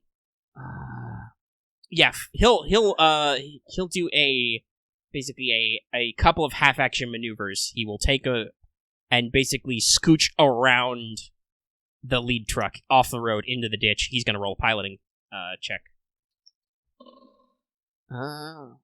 Piloting is edge, right? Yep. Oh, that's so unfortunate. He's got a +10. He misses by 10. Damn. So he goes off-road into the ditch. Slaps into the fence. The fence gets under the gear. Something snaps. The truck is jammed. Oh, no. You see this guy, working the gear. He's got to make another piloting test on his next round to basically extricate his ass. So, he does get about... actually, no. He's maneuvering. He doesn't get that far. That's right. It's because it's, base movement. So, he, like I said, he basically rolls off the road, immediately runs into the fence, stalls out. And that's the end of the round. Okay. So, you back up to the top. Wolfgang. Unless you give them another order, at the end of your turn, your flying rifles will basically pick another truck to shoot up. I will probably say that unless you specify the target, they're probably going to pick on 2 because he's trying to make a getaway. Because truck 1 is disabled, the driver is out. Truck 6 is disabled, the drivers are out. Number 2 is stuck, and then 3, 4, and 5 are basically driving defensively, so they're hard to hit and scooching up slowly. Yeah, I'll leave them be. Once we get all the trucks disabled, I think I'll then move to capture. But, yeah, this is what I was thinking. I need to, get something to magically amplify my voice so I can yell at them to fucking surrender. Because you said they don't have... Well, actually, the mages should have radios. Yeah, they do. They're shortwave, but you've got a companion who could technically take a companion action, because you didn't do that last time. Yep. She could try. So what I'm going to do is I'm going to order my companion to basically get on the radio, general frequencies, and be all basically try and figure out crack their frequency. Yeah. And, all right, so she'd roll crypto, and that's going to be her action to tune you in. Quick. Let's see here, she rolled a 34, and I think what is her int? Oh wow. Okay, so her int is 25, but she gets a +10 to crypto. So, 0 degrees of success. All right, you're in. All right, and I'll basically just tell her to go on there, and basically announce our affiliation, our intent, and demand if they surrender, they will be treated accordingly, and good blah blah blah blah blah. All right, make me a interrogate with, let's say, leadership. You're trying to command them. Not interrogate, intimidate. Yeah, intimidation with leadership. Oh, alrighty. And they'll oppose with will. Interrogate with leadership. I do not actually have intimidate, but I do have is it leadership? Let me see what else do I got here. Actually, what does no? Oh, good. I have good cop, bad cop. If companion and trained and put on the tier. Oh wait, no, that's interrogation, not intimidation. Heck. Okay. Yeah, I made that mistake earlier. Yep. She does have the thing that makes her trained in intimidation, but I don't think that helps you right now. No. She just basically can intimidate someone and just stun them. Let me see here. Give them her evil eye. Oh, I did give her watch my 6. Okay. I gotta remember that. Because usually I do bad at awareness tests. Okay, so she cannot help me with this. So I'm gonna spend a point of luck. Okay. For this. Do you want to spend that to count as trained or for the +20? Actually, either way, it does the same thing because my leadership is 41. All right. But I'm gonna go with count it as trained. Okay. Let's see here. Question. Talk to me. Does command training count for enemy soldiers? No. Because It just says versus lower ranked soldiers. I should probably clarify that, but no, the intent is that you get to order your own guys around. Very well then. Let me. I'm counted as trained. Actually, fix that right now. I could have swore there was something else I had. I can't remember what the hell it was. Was it some? No, I don't think it was a piece of equipment. It wasn't a spell. Attack of that man, regroup. No. No. Okay, it's just, well, gotta roll under a 41. Oh! Honorable. Will this count? You are asking for their honorable surrender, so yes, you're like, hey, if you give up, I don't have to shoot you. And I don't want to shoot you. I knew there was something else. I don't remember what it was. Well, it ain't a crit fucking success, but it is a 7. So how many degrees is that? It's the opposed. Let's see, plus 26. 5. 5 degrees of success. Alright, that beats their, I think, 2 degrees they got. So yeah, alright. Yeah, okay. I'll give it for free. They'll basically leave the combat. They saw what happened to their guys, so they'll basically just toss down their weapons and give up. Alright. Because they can hear you. And Marth went away again. So who does that leave? So that leaves, there's team, basically the drivers for all the trucks. There's Team Truck 1, that guy seems a little pissed off at you. Mm-hmm. So what happened? They surrendered. The mages did, I believe, because they the mages can hear you on radio, so you got them to surrender. Yep. So let's see. 2 is stuck. 6 are with their mages, so they may or may not also give up. You'll see when it comes around to them. But they're standing right next to those guys, so there's that. So you've got basically truck 3, 4, and 5 who are all shenanigansing their way around. And truck number 1 is actively looks like he wants to shoot at you. And then truck number 2 is stuck, so. Okay. So you've still got you still got 5 out of 6 truck crews basically fighting you. God damn it. Well, we're working on it. I mean, in terms of combat effectiveness, the truck crew is only 2 truck crewmen, with like pistols or SMGs. They're not a serious military threat. The question is just how fast and how cleanly do you resolve this? Yeah. And actually, with basically, the mages, is there enough of a fucking pile up at the front that none of these trucks get away? Yeah. So, actually, with this, I'm gonna give the command for the air rifles to basically, get up and move forward, and you're gonna do a fucking show of force here. We severely outnumber you fucks. All right, you're gonna do an advance. Okay. Yeah, and we're gonna do an advance. And since I can't, as I said again, I gotta look into like some sort of megaphone or something. I will basically just start yelling, for the truck crews to surrender, so we may deal in honor and good faith and all that crazy shit. You start yelling. Are you telling the flying rifles to fire while advancing? No, not at the moment. So they just move up their rough, speedy type speed. So they probably make it about halfway down the hill. We made our presence of force known. We have disabled the mages, and hopefully this will have a good enough effect that I can demoralize them enough that they will surrender, and I can get them all bundled up and sent on their way. And so we move to Ulrich. Your boss man is yelling about these guys to surrender, but the mages gave up, so you probably shouldn't shoot any more of them. Yeah, I'm not going to shoot anymore with the guy that still on my side of things. You shoot more trucks? I could shoot more trucks, or let's see here. And I also did give the order to my air rifles to start advancing, so you could also, walk up with your very scary revolvers. Yes, that's what I'm going to do. I'm going to first rush. I think, fleet of foot. Don't you have a speed loader? I do have a speed loader. I can reload quickly as a reaction for the counter. So I'll probably do a few free actions. Okay, so first off, I'm going to rush fleet of foot. I have my familiar bonus with this. That's 77. Oh, actually, no, that's going to still be 57 because of that. And then that.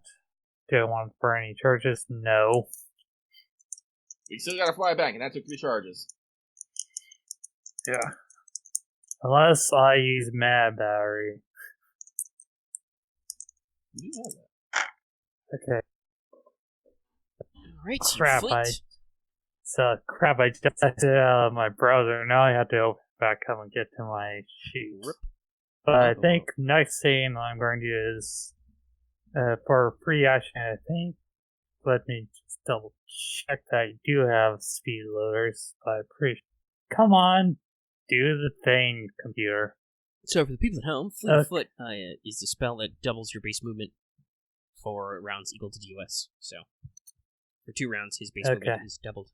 Okay, so game 2, mechanical weapons.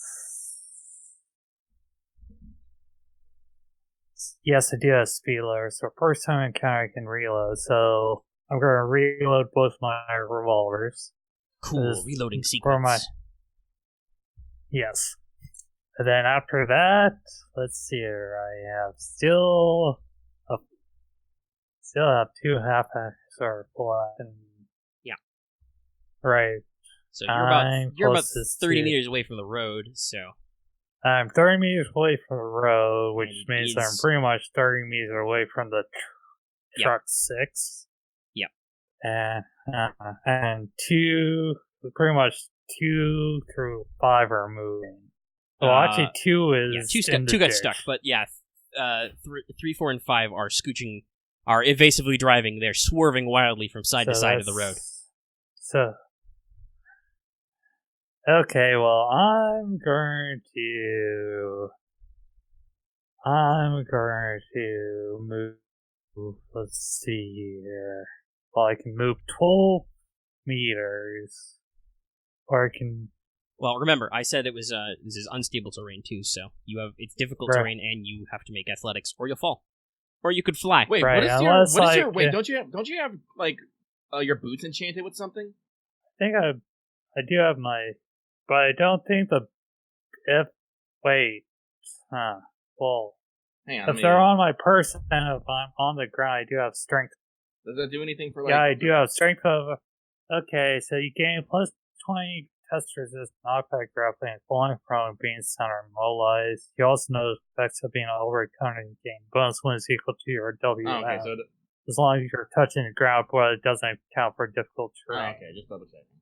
And I need to make an athletics test to make over the difficult terrain, and my speed would be had because of that.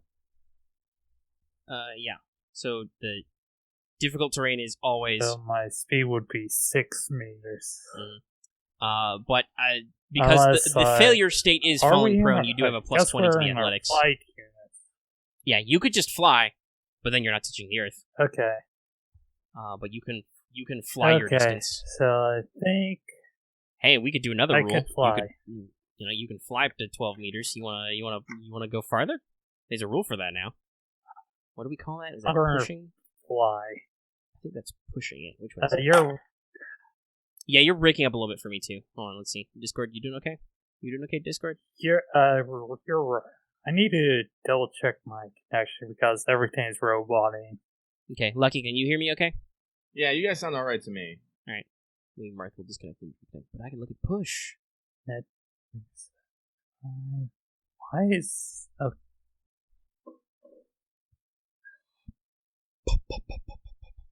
Okay, I think my thing is better. Okay. Okay, so I can fly out my standing position. Yeah, so you can basically just take off. Yeah, so I could do it. So let's see, get there quickly. What's your actual base movement now? Well, your base movement is... base 6 times 2 is 12. Okay, so technically you can get 24 with an actual full action move. Yeah, that would get me... Yeah. That'll get you about 6 meters from the road. And then, if you wanted to, you could try out, like I said, push. You could spend a response and try and increase your pace movement a little bit. But that would burn up some charges. Let's see, our guessing truck number 5 would be about 40 meters. Oh, Ulrich. Yeah. This is only the second turn. Yeah. We still have lightning skirmish. Oh, yeah. It's got plus So 2. you automatically get a +2 base movement. Okay, so that would be, right, so that's 8 times 2 is 16. Oh, that's going to be 32. Alright, a full action will take. So that'll put you on the road. 32 meters towards truck number 5 flying. Alright, you cut a straight line. So let's see, we do some. Alright, I don't usually care about math and triangles, but let's see. So you're cutting a straight line, so that means you jump over the 2 dunes basically. Yes. And scooch. Let's see. So truck 5 got a little bit farther, so it's about 50. Alright, so you're about with your angle, you're about 15 meters from truck 5 now. Okay. Directly at the rear. But that was your whole action to just. My companion, but I don't think my companion.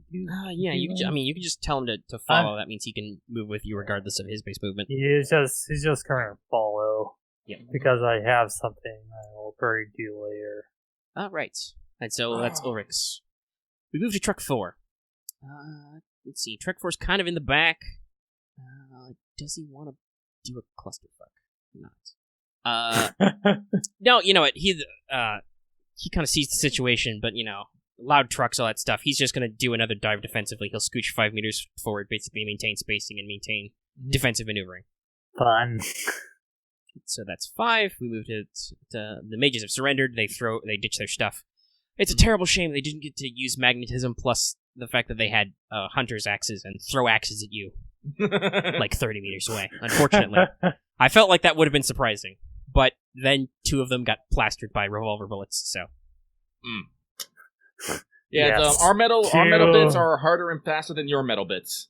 Yeah, 2 make them rounds. They didn't get a chance to buff up because unfortunately the default stat line for metal mages is pretty lean. It's piercing, harden, and magnetism.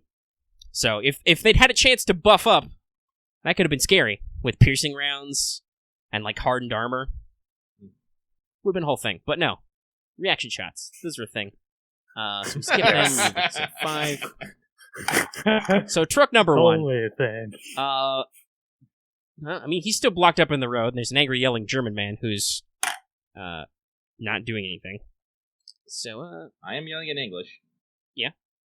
Now that he actually wait, no, he's got a jam. Let's see. You gotta think. Actually, I'll roll a test for you. Let's see. What do you get? All right. As your impartial game master, I will ask you guys a question. I just rolled this guy. He's basically, I don't know, have a brain check, which he critically failed. Which do you think makes more sense? That he critically fails and thus super gives up, or he critically fails and super does not give up? Because I think for both you and for him, super not giving up is the worst decision. Oh yeah, but let's see. He was mad. But let's see. He's got a jammed gun. He was mad. All right. Let's go through this guy's process. Oh my god, the motorcycle just in front of me blew up. Oh my god, my truck is disabled. I'm gonna get out and fuck it. Oh my god, my gun is jammed. Did the mages just surrender? Did that guy just drive into a ditch? I kind of feel like he would super give up. This is just. Yeah, no, I think that makes. This was basically his morale check, so he super gives up. Yeah. Back. Actually, you know what? I got a better. He'll take the 3rd option. He just he ditches the SMG and he just starts sprinting forward, away from the truck, away from you and away from the truck. He's just booking it. He's just, balls to the wall, full blown running. You're pretty. Obviously, you guys know you can catch him later if you feel like it. But I don't want to waste time on that. He's just gonna go sprinting into the desert. Oh. He has decided that his life would be better if he was a desert person. No, he'll probably die out there. Yes, so someone has to go and I will say that because of that, though, his backup driver just you see a couple of guns fly out of the cab of the truck, and the backup driver just sits in his truck and puts his hands up. That's fine. So truck number 1, Dunzo. Number 3. All right, number 3 has an opportunity. This is basically this is the last chance for these guys to cut a break. He's gonna roll to drive off road, and if he fails, because it's basically difficult terrain, he's gonna come to a dead halt and not drive. Here we go. Here we go. Oh, that is a 26. That is a pass. This guy's got like 40. Good job. So, yeah, he just pedal to the metal, cuts it out, hops the ditch, clunk, clunk, and now is basically driving half up on the low base of the whatchamacallit, the dune. Now I need you to remind me of something. So, which unit was on which side? Was the rifles with Ulrich or with you, Wolfgang? With me. Okay. So Okay. that's Yeah, the side me- I imagine that truck number 2 tried to go around was towards you. Mm-hmm. So this guy is basically on the far side, away from your advancing army, booking it around, and he passed his check, so he goes a full 10 meters. All right. Which puts him basically caught up with truck 1 and 2. Okay. So if he gets to go again, he's going to make a break for it. Now, obviously, like I said, he can only move about 10 meters at a time in tactical, but he's going to try. Yeah. He's making a real jolly old run for it. So that was number 3. Number 6 is the mage truck. Like I said, those guys give up. They toss their weapons down too. They're 2 drivers out of their truck. Their truck is disabled. The mages who are riding with them have given up. They're like, well, we're done. Mm-hmm. So that takes care of 6. Truck number 2 is stuck in the sand. He'll basically make a pilot check half action to unfuck himself. It's a 36. So he does get unstuck and gets back on the road. The question is he gonna try and do anything meaningful? Right.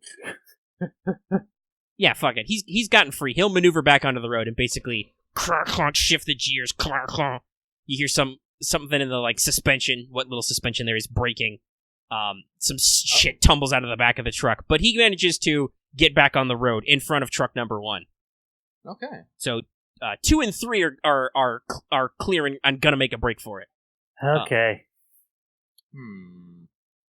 Truck 4 is kind of stuck in the back of the clusterfuck. He's still bobbing and weaving, but he could very easily take him out. Actually, I think I said that both 4 and 5 are doing that. That's right. So they're kind of like jockeying for position, but they're still in the back. Okay.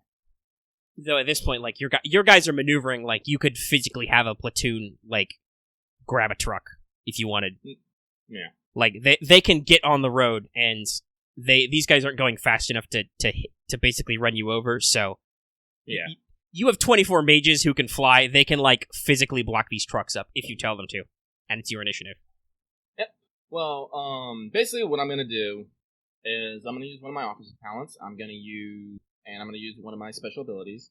Here we go. My communications, command, control, intelligence. Which basically once per session I may take the actions of an officer trained talent for a free action and double my range. And I'm gonna use regroup, which basically means as a half action or a free action distinct, roll a command or tactics check. If I pass, designate locations I can see within my leadership and meters, which will be doubled up to 80. A number of my allies under my command, up to my DOS, who can see and understand you, may immediately make a half move action to move to that location as a free action.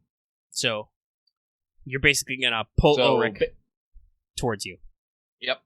Okay. So I'm basically gonna tell Ulrich, Old Man is, and whatever guys around there. I'm basically gonna tell you to get to the front of the this clusterfuck and stop those, and basically get those guys to fucking stop and surrender.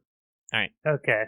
So basically, you're like, all right, guys toward the rear, bunch up, block up these trucks.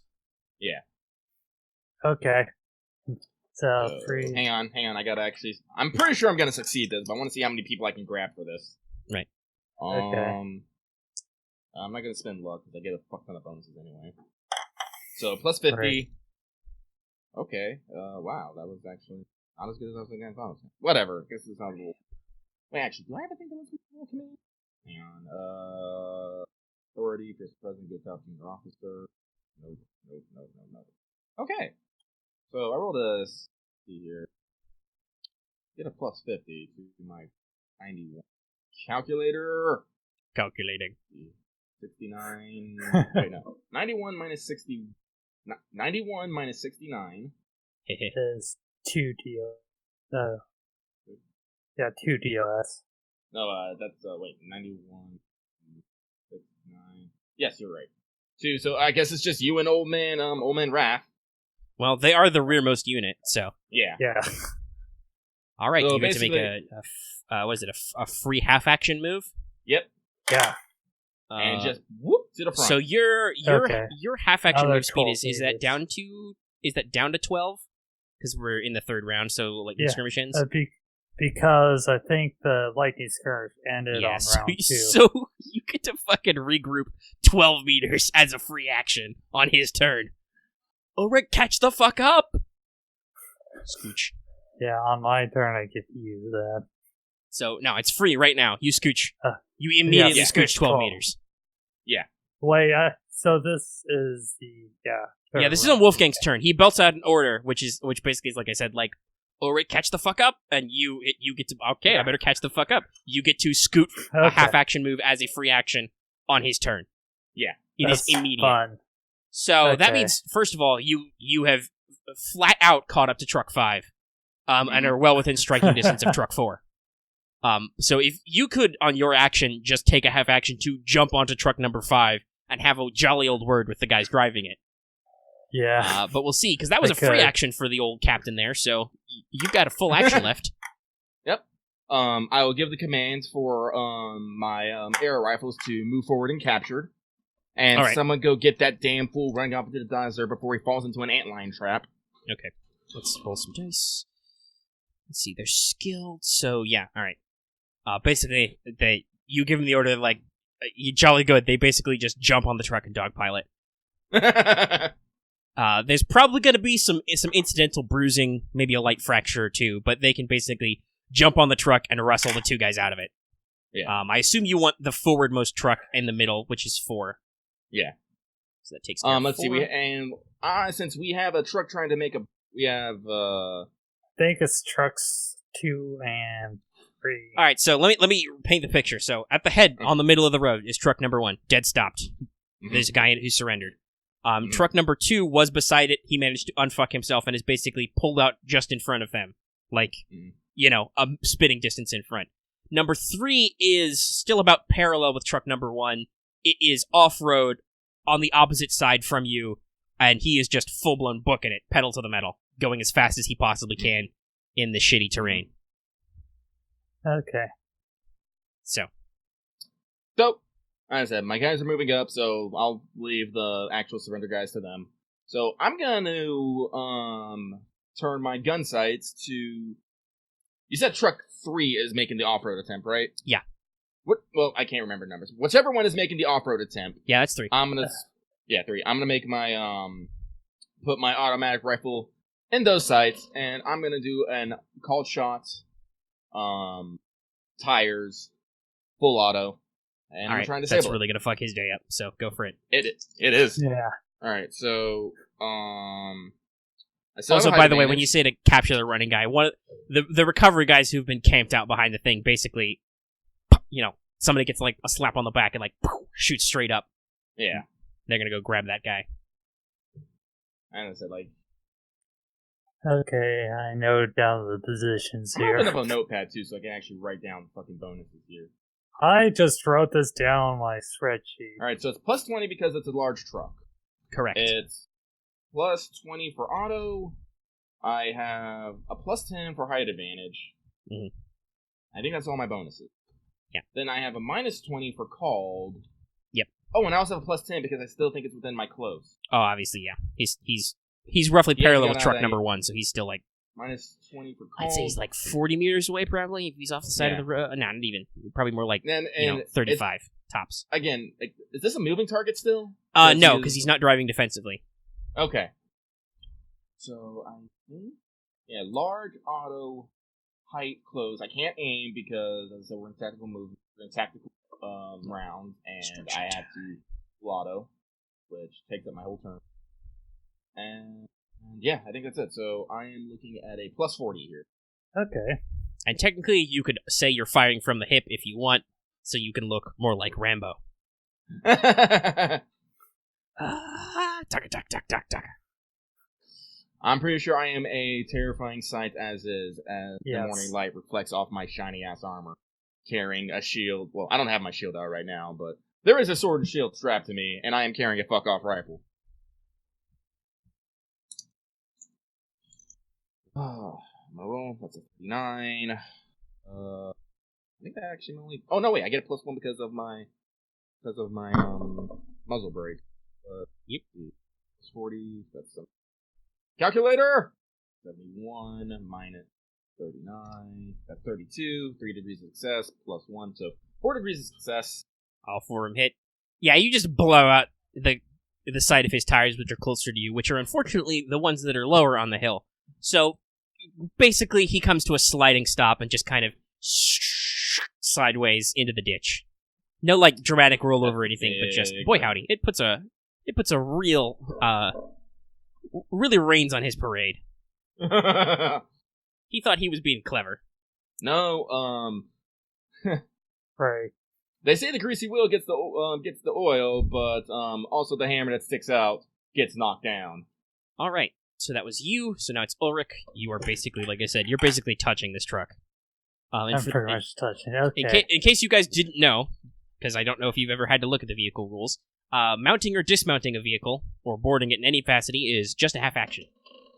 Just half action. So, and I'm pretty much touching it, which yeah, I mean... You are in range to hop on. Okay. So I'm in range. So I'll use that half action to hop on. Clunk. Then I'll use other half action to be like, try to intimidate these guys. Okay, how are you intimidating them? I'm pointing my scary revolvers. Roll me an intimidate with warfare ranged, then. Yeah, with decorated revolvers, so +5 on my... Yeah. Click, you click the hammer back. Hey, just do you feel lucky, punk? How many rounds do I have left in both of these before I fill you both with lead? Hey, trick question. I just reloaded. You twirl your guns 5 times for no reason. This way of reloading is a revolution.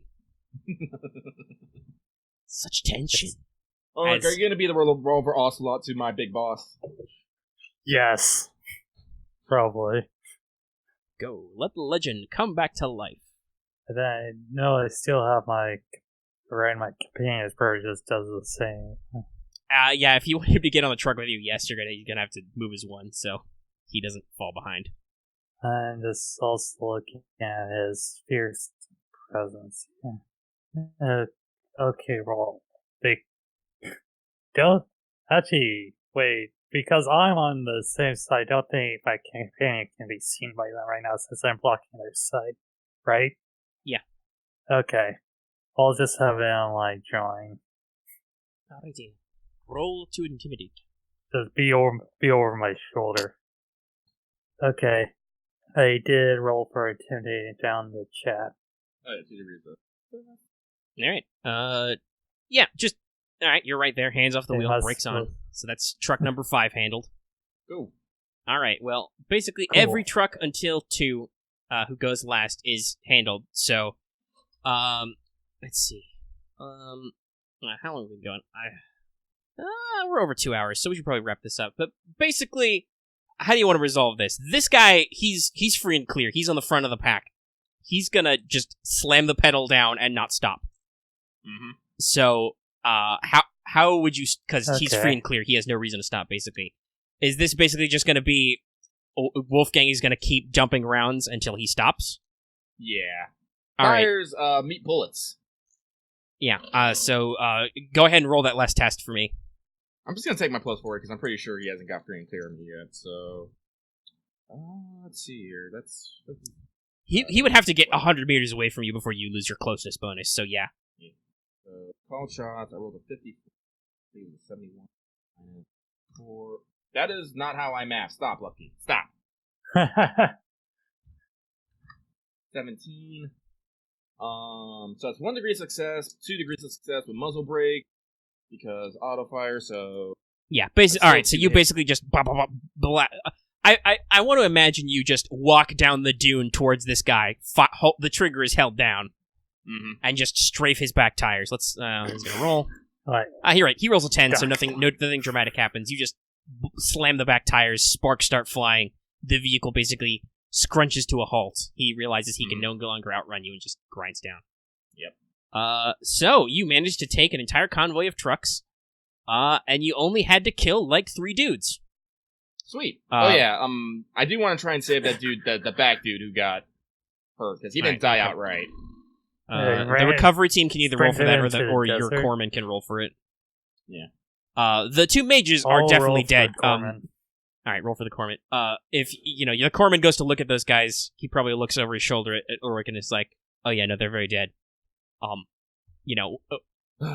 of them took 1 bullet, right in the heart, the other one took 2 in the center of mass, and you've seen these bullets he's firing. So they're just, Yeah. Entry wound about the size of your thumbnail, Okay, exit so wound about the rolling. size of your fist, kind of stuff. They're just fucking dead. I'll spend a point of luck on my corpsman for my corpsman's thing. Save that man! So that'll, As he so bleeds that's out gonna in a be ditch. 70 on. Alright, he's fine. Alright, cool. He recovers Okay, some cool. wounds. He's actually considering that's the corner. And He's probably then pretty fine. he has the med kit. He's so, fine. This is Yeah, so 1d10 divided by 2 on top of the 1d10 divided by 2, so very definitely fine. Yeah, he hopefully. had 3 wounds left and he has 16 max, so he's probably fine. Okay. He's definitely well above half. Okay. So, alright, so what we're gonna do, we are definitely gonna unload, like I said, we took 1 truck without damage. 2 trucks. Right? Yeah. Alright, well, they're only getting 1. We're going to look into the... So truck Yeah, we're 6, going to look into the mages trucks 1 through to 3 get and the truck mage 6 stuff. have the tires blown out. Yeah. There's probably enough spares if you wanted to fix one of those. Nah, as I said, I'm pretty sure we can shove all these infantrymen in the in 1 truck. Let the drivers go. They can hold 12 passengers. So yeah, the truck crews, minus the fact that they've got a couple of dead guys, so they'll all fit if you dump all the cargo out of a truck. Yeah. The mages are taking us in there, and unfortunately, that's ransom. All right, so yeah, so you're just gonna put all the truck crew in 1 truck. Yep. As I said, I've taken the surrender. They shall be treated accordingly. I will read them, all the good stuff. As according to the Treaty of and the Concord of Prisoners of War, blah, blah, blah. Blah, blah, blah, blah. I'll make sure I'll ask them if they would like to do anything for their dead. Gather dog tags. They'll probably do last rites. But since they're corpses now, they'll send them back with the infantrymen, basically. All right. So that they can be given a proper burial. We'll get some tarps, wrap them up properly so they aren't exposed and to the heat real quick. Yeah. As I said, they said there was food and I don't know how far they are, but I'll make sure they have enough food and water to get them back. Yeah. So, all right. So here's how this broke out. Truck number 1 is the fuel truck. Yeah. It's full of petrol. Truck number 2 is one of these supply trucks, so it's filled with food, ration tins, water skins, spare uniforms, bandages, shit like that. Truck number 3 and number 4 are both the ammo trucks, so they're useless to you. Unless you, I don't know, if you really want to, scavenge for, grenades or something like that, specialist weapons, sure. But I would probably only get reloads for the trench gun. That's British. Yeah, you can scrounge up a full set of reloads for that. Other than that, I'll do that. Though I will say, you probably don't have to worry about that because shotgun shells are shotgun shells. So pretty much any shotgun shell can fit into any model. Yeah, they're all 12 gauge. So the only gun I really want right now is the damn marksman pistol because contender. But I don't think there's going to be one. No, there's no exotic weapons in these. I will say. Yeah. So I don't know. There's 2 dead mages who, let me see. And there's a dead motorcycle guy, so there's, a British SMG, a pistol lying on the ground. Other than that, they don't have a lot of shit on them. Right, so the mages don't have a lot. The mages are carrying repeating rifle, heavy pistol, hunter's axe, body armor, toolkit, focus. Not a lot. So unless you guys want a fucking axe. I don't know. Let me look at it. Is this like a two-handed axe? No, hunter's axe is like a one-handed. It's not a double-headed axe. It's like a one-handed fighting axe. Very cool. That's pretty cool. I kind of want. Well, technically, I'm not gonna. Well, I guess we did disarm the mages. Yeah. So, hey, no, listen. You won. You can take trophies. Spoils the war. I'll take a hunting axe. All right. Yep. I guess I'll also just take a hunting axe. Right. You have X2 hunter's axes. Other than that, they're not carrying a lot of fun stuff. They're metal mages. They're your supply guys. Basically they're armored. They got a little bit of fun stuff on them, and they're supporting the stuff. So obviously that truck 6 was their truck. So number 5 is the other supply truck. Okay. So basically, here's how we'll handle scavenging. Everybody can basically look in the truck for one thing. Each truck, I should say. So for the purpose of the supply trucks, anything like clothing, medical shit that's common or lower, you can find for free in there. Depending on how much time you want to spend out here, you may or may not have to make like an investigation check to scavenge, but otherwise it's just you can. If you're stopping to do the full inventory, which you have a whole company worth of guys to take, 2 companies actually, honestly, to take apart these trucks. So. Well, yeah, no, that's why this is why I brought the entire recovery and support. Yeah, so basically they're gonna catalog everything. So supply trucks are basically default equipment, standard equipment in them. Anything, like I said, that's common or better. If you don't have, you can scrounge up. Oh, let's see here. And if you're looking for something uncommon, let me know what it is, and I'll let you know if it might be in the truck. From the common supply list? Actually, yeah, fuck it. Let me bump that up to uncommon. Oh, okay. I'm looking at uncommon, and I'm just like, nah, they'd be in there. Just know, most of the drugs, I think, are, rare, so there's not painkillers or combat stims, in here. Okay. You're gonna have to give me a second here, because I actually want to, scroll through the hecking Sure, equipment. Go for it. That's fair. And like I said, there's a couple trucks of that. Let's see here. Oh, wait, no. Ammo would be British ammo, so it'd be fucking useless. Yeah, that's the problem. You can scavenge for weapons, any common type of weapon, on the trucks. Or I'll extend that to uncommon, too, because they'll have shit like specialist grenades. They might have, if you wanted to find them, they might have, satchel charges and stuff. But otherwise, it's mostly rifles and body armor for British uniforms. Caltrops. Oh, how about a camera? Yeah, we can say that they got a camera back there. Yeah, let's take the camera. All right, your item is a camera. The what? I said your item is a camera. Ulrich, you want anything out of these trucks? Common. I'm Just trying to see what's here. pretty sure there's a fuck ton of those. E-tools.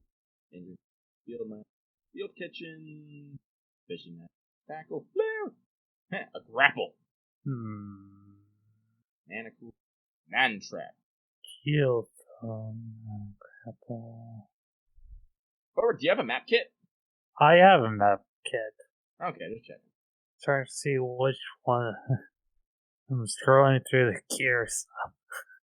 I know, I am too. Yep. Rain ponchos, rebreather, rescue hook. You have rescue hook. Saddles, saddlebag, search lamps, sex, melon saw.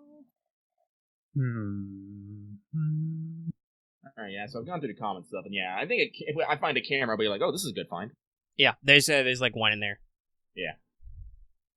I'm just trying to see what one thing I would want to find at all. So I'm also going to go through the advanced player guides and see if, here... Yeah, there's probably anything that would be, in common military supplies. Like a fire extinguisher. Ah! Probably not any of that. Probably not material. Yeah, no. If I find the camera, I'll be happy. Well, so whatever we don't carry with us, we're probably going to have to destroy. Actually, now that I think about it, We have a bunch of trucks centered around a truck filled with fucking fuel. You also brought your Thinking Nice. Man's team, so... Brought what? I said you also brought your Thinking Man team, so... Yeah. You can rig the fuel truck to explode. The fuel is... You remember, the fuel is important to remove. That's when you're, like, take those out. Your actual... We should have probably gone over these again, but your mission objectives were to sabotage and then inventory and requisition. Yeah. So, hey, you, schwacked 4 trucks outright. Just full-blown stopped them. Your recovery guys probably got to break out the, like, block and tackle and basically pull the junk trucks off the road to give the truck you're emptying so that these guys can evac clear. Yep. And then, yeah, you're ready to go. So, the mage truck, that's number 6. Mm-hmm. You guys, it wasn't obvious. This is loaded down with what you'd expect. So this one I will extend to, you can, this one you have to roll to find it, but you can roll to find any item of wondrous items, or other mage gear, like, Ethereum course, for instance. You have to roll investigation to find it, basically. Okay. But anything rare or lower, you can find. Oh, jeez. So that includes an extra Ethereum core, that includes, like, alchemical gels, shit like that. I kind of wanted a Ethereum torch. But hang on, I gotta look through all these. Focus. Okay, so I chose what I wanted from the common. Social tape. Right. Yeah, there's plenty of And that. There's all I'll- kinds of that. You gotta roll surgical tape. Okay. You pop open now an I'm enemy gonna med kit like, look up tape. Jizz and Wondrous Gear. Poison coat. Ooh.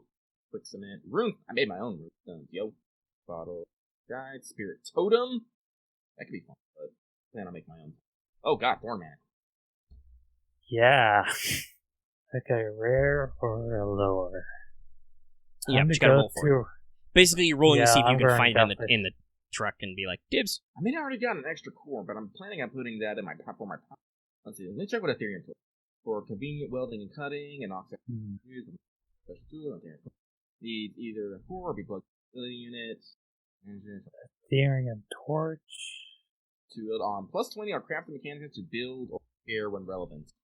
I mean, I do plan on making some giant hunking funking shield. That might be real good. It's also 7.2 kilograms. Kind of heavy. But you know what? That's what I want. I want an Ethereum. So I'm going to roll for that. Roll Investigate. Investigate!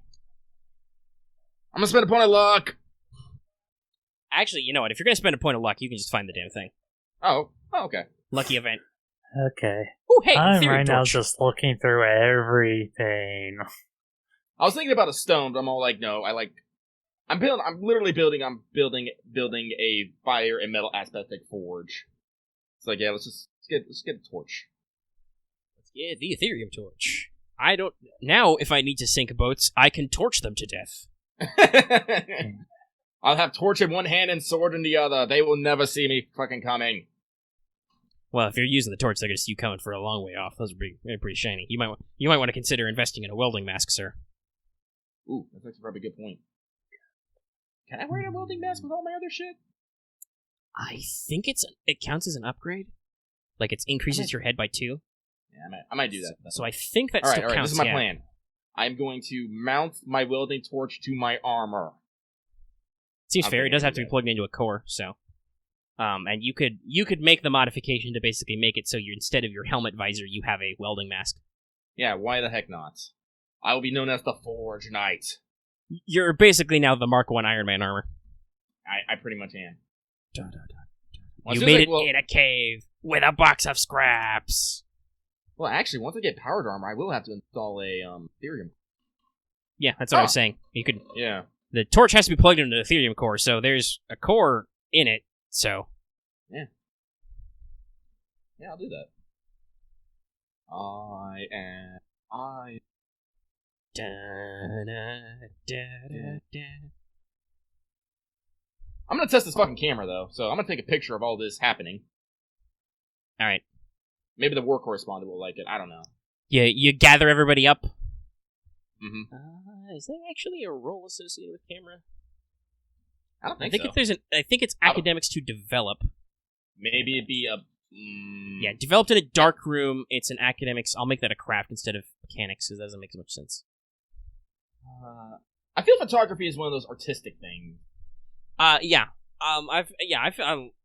You don't have to roll anything to take. I mean, I'm not taking like tactical photos. No, this is like, there's no like time pressure. You can take your time or anything. Well, get some trucks. I'll try to leave the capture men out of it. No points in, Basically, you have a lovely morale boosting photo of you guys clustered around. Maybe like probably not the mage truck. There's blood on that, but like one of the trucks with all the supplies and stuff. Yeah. Smiles, salutes, all kinds of fun stuff. We'll develop this later. I just wanted to make sure this camera works. All right, you've used one of 20 flash bulbs. Nice.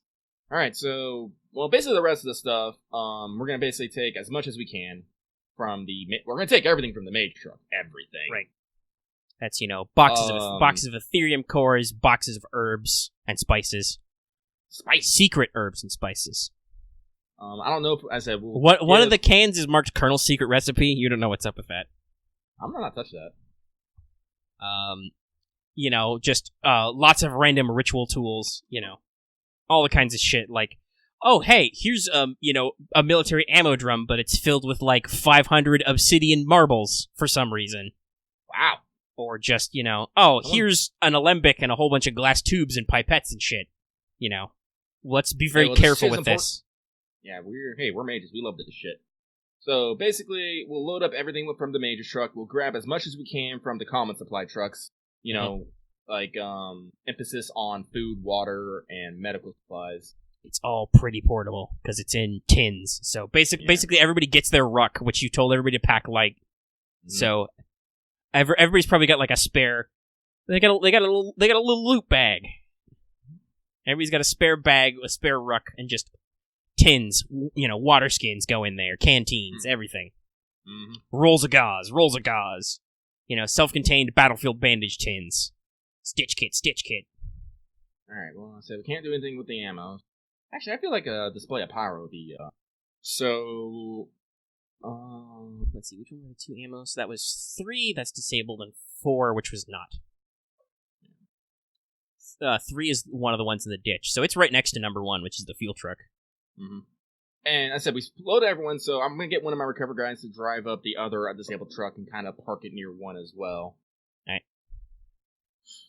And I'm pretty sure it takes a little while to inventory and gather as much as you can. Yeah, no, they're I imagine you build, let's see, you've got, 40-something guys, you've got a handful of trucks. You don't need to bother with the weapon truck.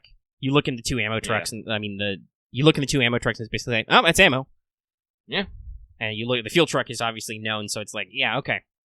So I'm imagining there's, a line built, which is, somebody's got a fucking clipboard, because you guys are very professional about this, mind you. This is an actual thing from the war. It's this was the most, the fact that this optional objective is called inventory and requisition is an actual term I learned was what the German military called this sort of thing.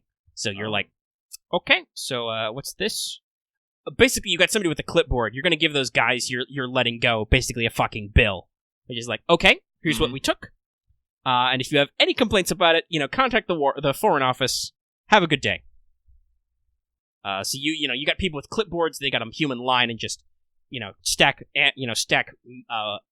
ration tins 4 or 5 high. Pass those out of the truck. Those go in a sack. Mm-hmm. Water skin. Oh, this one's wine. Great. Booyah! So we go with this to make sure. Because everybody has a booze ration. So there's medical supplies counts as brandy. So it's just brandy.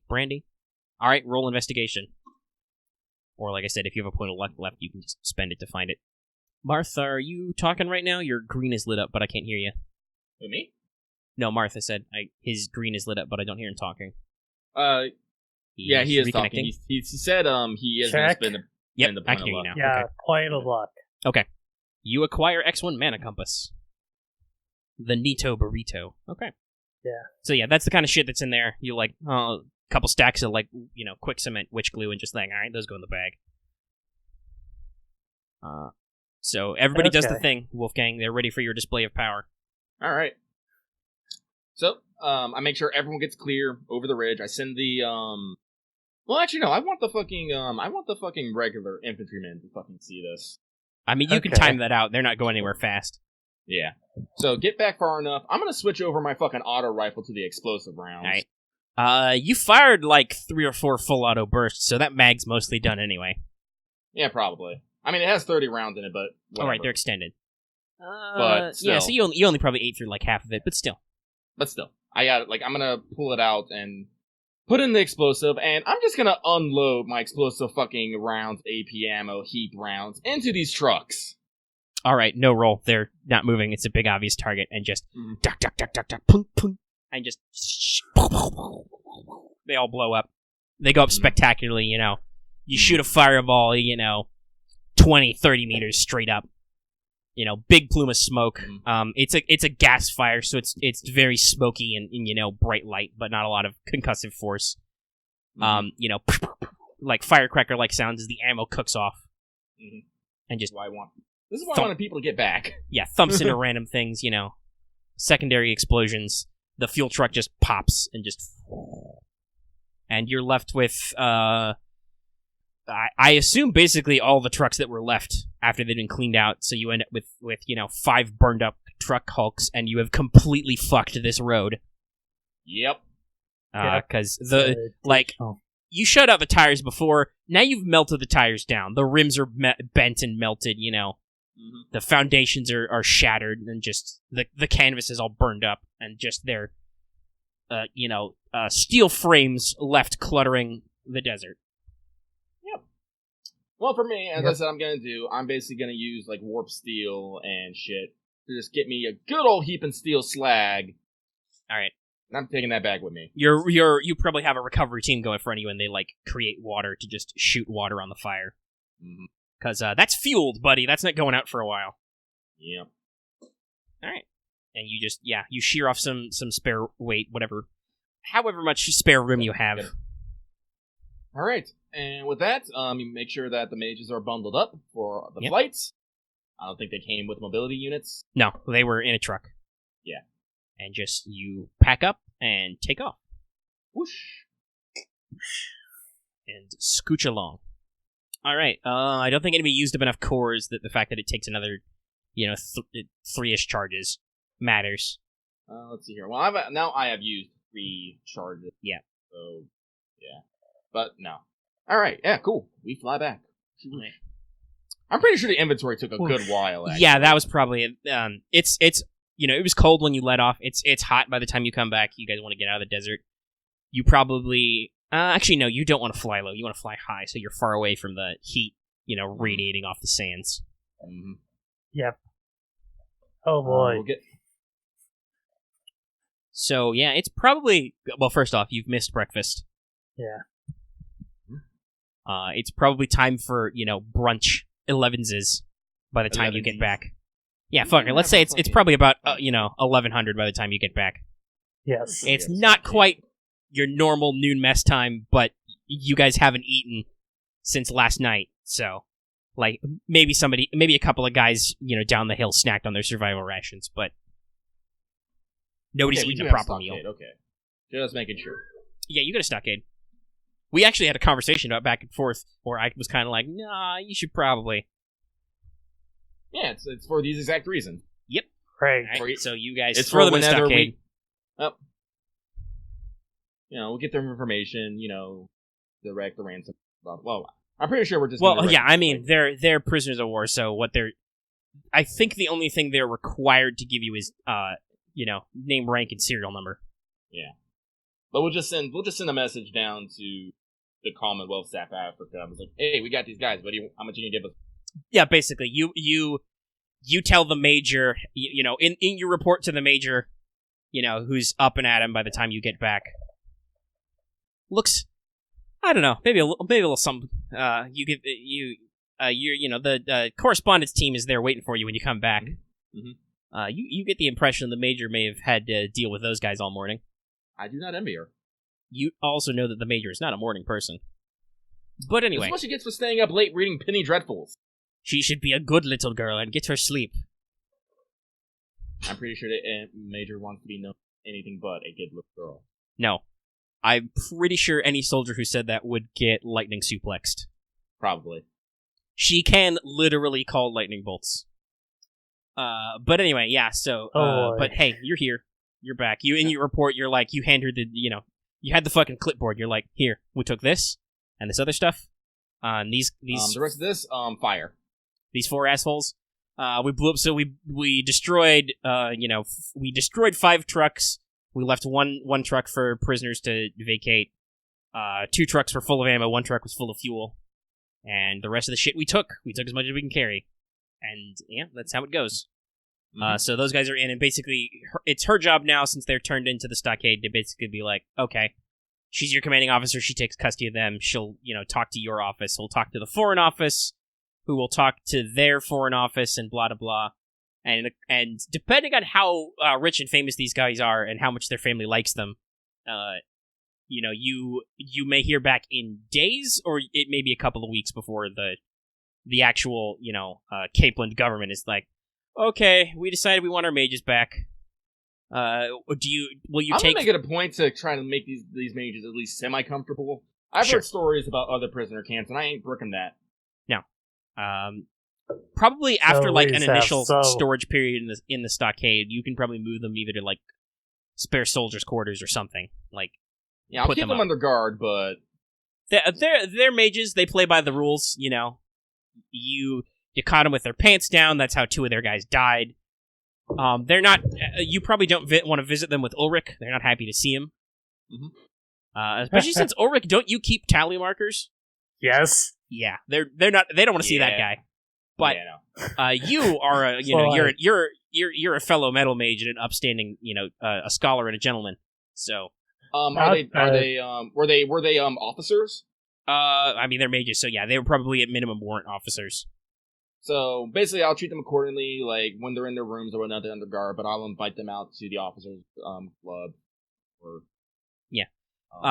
This is pretty typical of captured mages. Basically, like, okay, you're a hostage. You're here for a short while. We want our mages back, so we make sure you get your mages back. Mm-hmm. And like I said, basically their idea is like, okay, we were sloppy. That's how 2 of our guys got down. It wasn't anything like malicious. You just got the drop on us. He took the fight right out of you. So we can be civil about this. That's how it is. You're, like I said, you guys are all metal mages. You can fucking talk shop. Like these guys were trained the exact same way you were. Mm-hmm. I don't know. Maybe I'll bring him. Like I don't know. I don't know what we're gonna be doing on for the next couple days, but if I got time, I guess we'll figure out some stuff. Out. I think what I want to do is to kind of behind the curtain is I want to maybe have like a big meeting scene where we talk about plans and stuff in character with some NPCs, and then you can kind of figure out what you think your next mission goal should be. Well, as I said, like you did mention this, we got a fuck ton of intelligence. Yeah, that's kind of what I was seeing. Like I was thinking maybe because I definitely want to have an actual meeting. Have a meeting with the intelligence officer, with the major. Probably with the major general there, and maybe like the governor's in the room, that kind of stuff. Like have a real brain trust meeting. Oh god, a lot of these guys are way over my head. Yeah, oh boy. But like have like an actual assembly and like talk about some shit and make some decisions. All right. In like an in character way. But I'm pretty sure we're not gonna do that right now though, because I'm pretty sure that's actually gonna take a few days to wrangle everyone fucking schedule together too. And heck, the major will probably tell you like, okay, good job on your mission. They're still processing, intelligence, which isn't urgent, so basically light duty for a couple of days while you process these and get all this shit in our storehouses, and we're gonna, prepare yourself, do all your reading, eat your Wheaties. We're gonna have a big brain trust meeting in a couple of days, and she'll give you the full forewarning, which is like, okay, we're talking like not just command, but not field officers, but staff officers are gonna be there, the bigwigs, so. Oh god, I actually gotta dress nice. Yeah, dress uniform, full medals. Make sure you've got your proper cufflinks in. But yeah, so basically you have a couple days to kill to talk to these guys. They're mildly pleasant. The joke I was gonna make was like the Commonwealth would be like, would you prefer your payment in pounds or sterling silver? Which I'm sure you guys say, we'll take the fucking silver, thanks. Yeah. And like I said, actually, do we get? Here's a question: does the people who actually? Because I know there's like, people who do captions get a share of a treasure. Do we get a share of the ransom as the ones who captured them? Probably. maybe not directly, but like definitely a pay bonus because you're directly resulting in additional resources. All right. And like I was just curious the military mage arm wants to incentivize captures over just shooting people in the street because that's just really, really fucking wasteful. Yeah. Infantrymen, I don't care if you blew up 100 of those guys. We can get more of those guys at home. Mages, no, we need those. Okay. Well, so yeah. I could roll it out randomly, but I'm feeling like some of these guys probably have big names. They're probably not important because they were in the middle of the desert in a truck, but their families are not going to accept the stain of them being captured for long. So there are probably some points where like a couple of these guys basically get traded to mage couriers in the middle of the night for like a bag full of gold or something. Right. Their family pays off the ransom immediately, and just they're outskis. But unfortunately, some of these guys are career military or they're lowborn, so they gotta wait for the government to bail them out, which is like, spreadsheets and shit, bureaucrats. Yep. Bureaucrat. Okay, so it's actually less expensive if we wait until they capture like 2 more mages, because then we pay this much silver, which is a whole pallet, as opposed to paying half a pallet, and then we have to move it. Red tape is fun, kids. Well, as I said. Yep. As long as they're here, they'll be treated accordingly. I'll even let them write. They'll be able, we'll give them good, decent food. Let them write letters. Hang out in the officers' club. The letters are examined, of course, by your censors, but of course, no military intelligence out. Just so they don't create any information. They said the regular rigmarole. But let's see here. I got a couple days. I'm like, maybe if I do real good, I'm actually might be able to make this master. Oh wait, no, I know what I'm gonna do. I'm gonna make my fucking armor the power dom. All right, cool. Okay. So our recording is starting to run all along, so I think I want to wrap up and we can do all this stuff off mic. XP results. XP. You guys did real good. I'm gonna call this a nice 400 because that could have gone real bad. There were like dozens of guys with automatic weapons. If that guy hadn't jammed his gun, Wolfgang would have been standing on top of a hill with his ass hanging out, with a guy with a submachine gun. So kudos, good work, everybody. 400 XP. Yay. Let's see. What's your danger pays your logistics bonus? Oh, actually, which reminds me. Since you did do really well in your inventory and requisition, what's your logistics score right now? That's 35. Let's go ahead and bump that up to 40.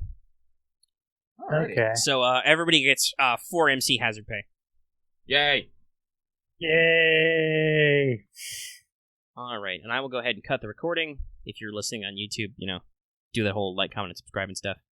Thanks for that. And consider supporting us on Patreon, and we'll see you in the next episode. This was number 20. Yay! Yay.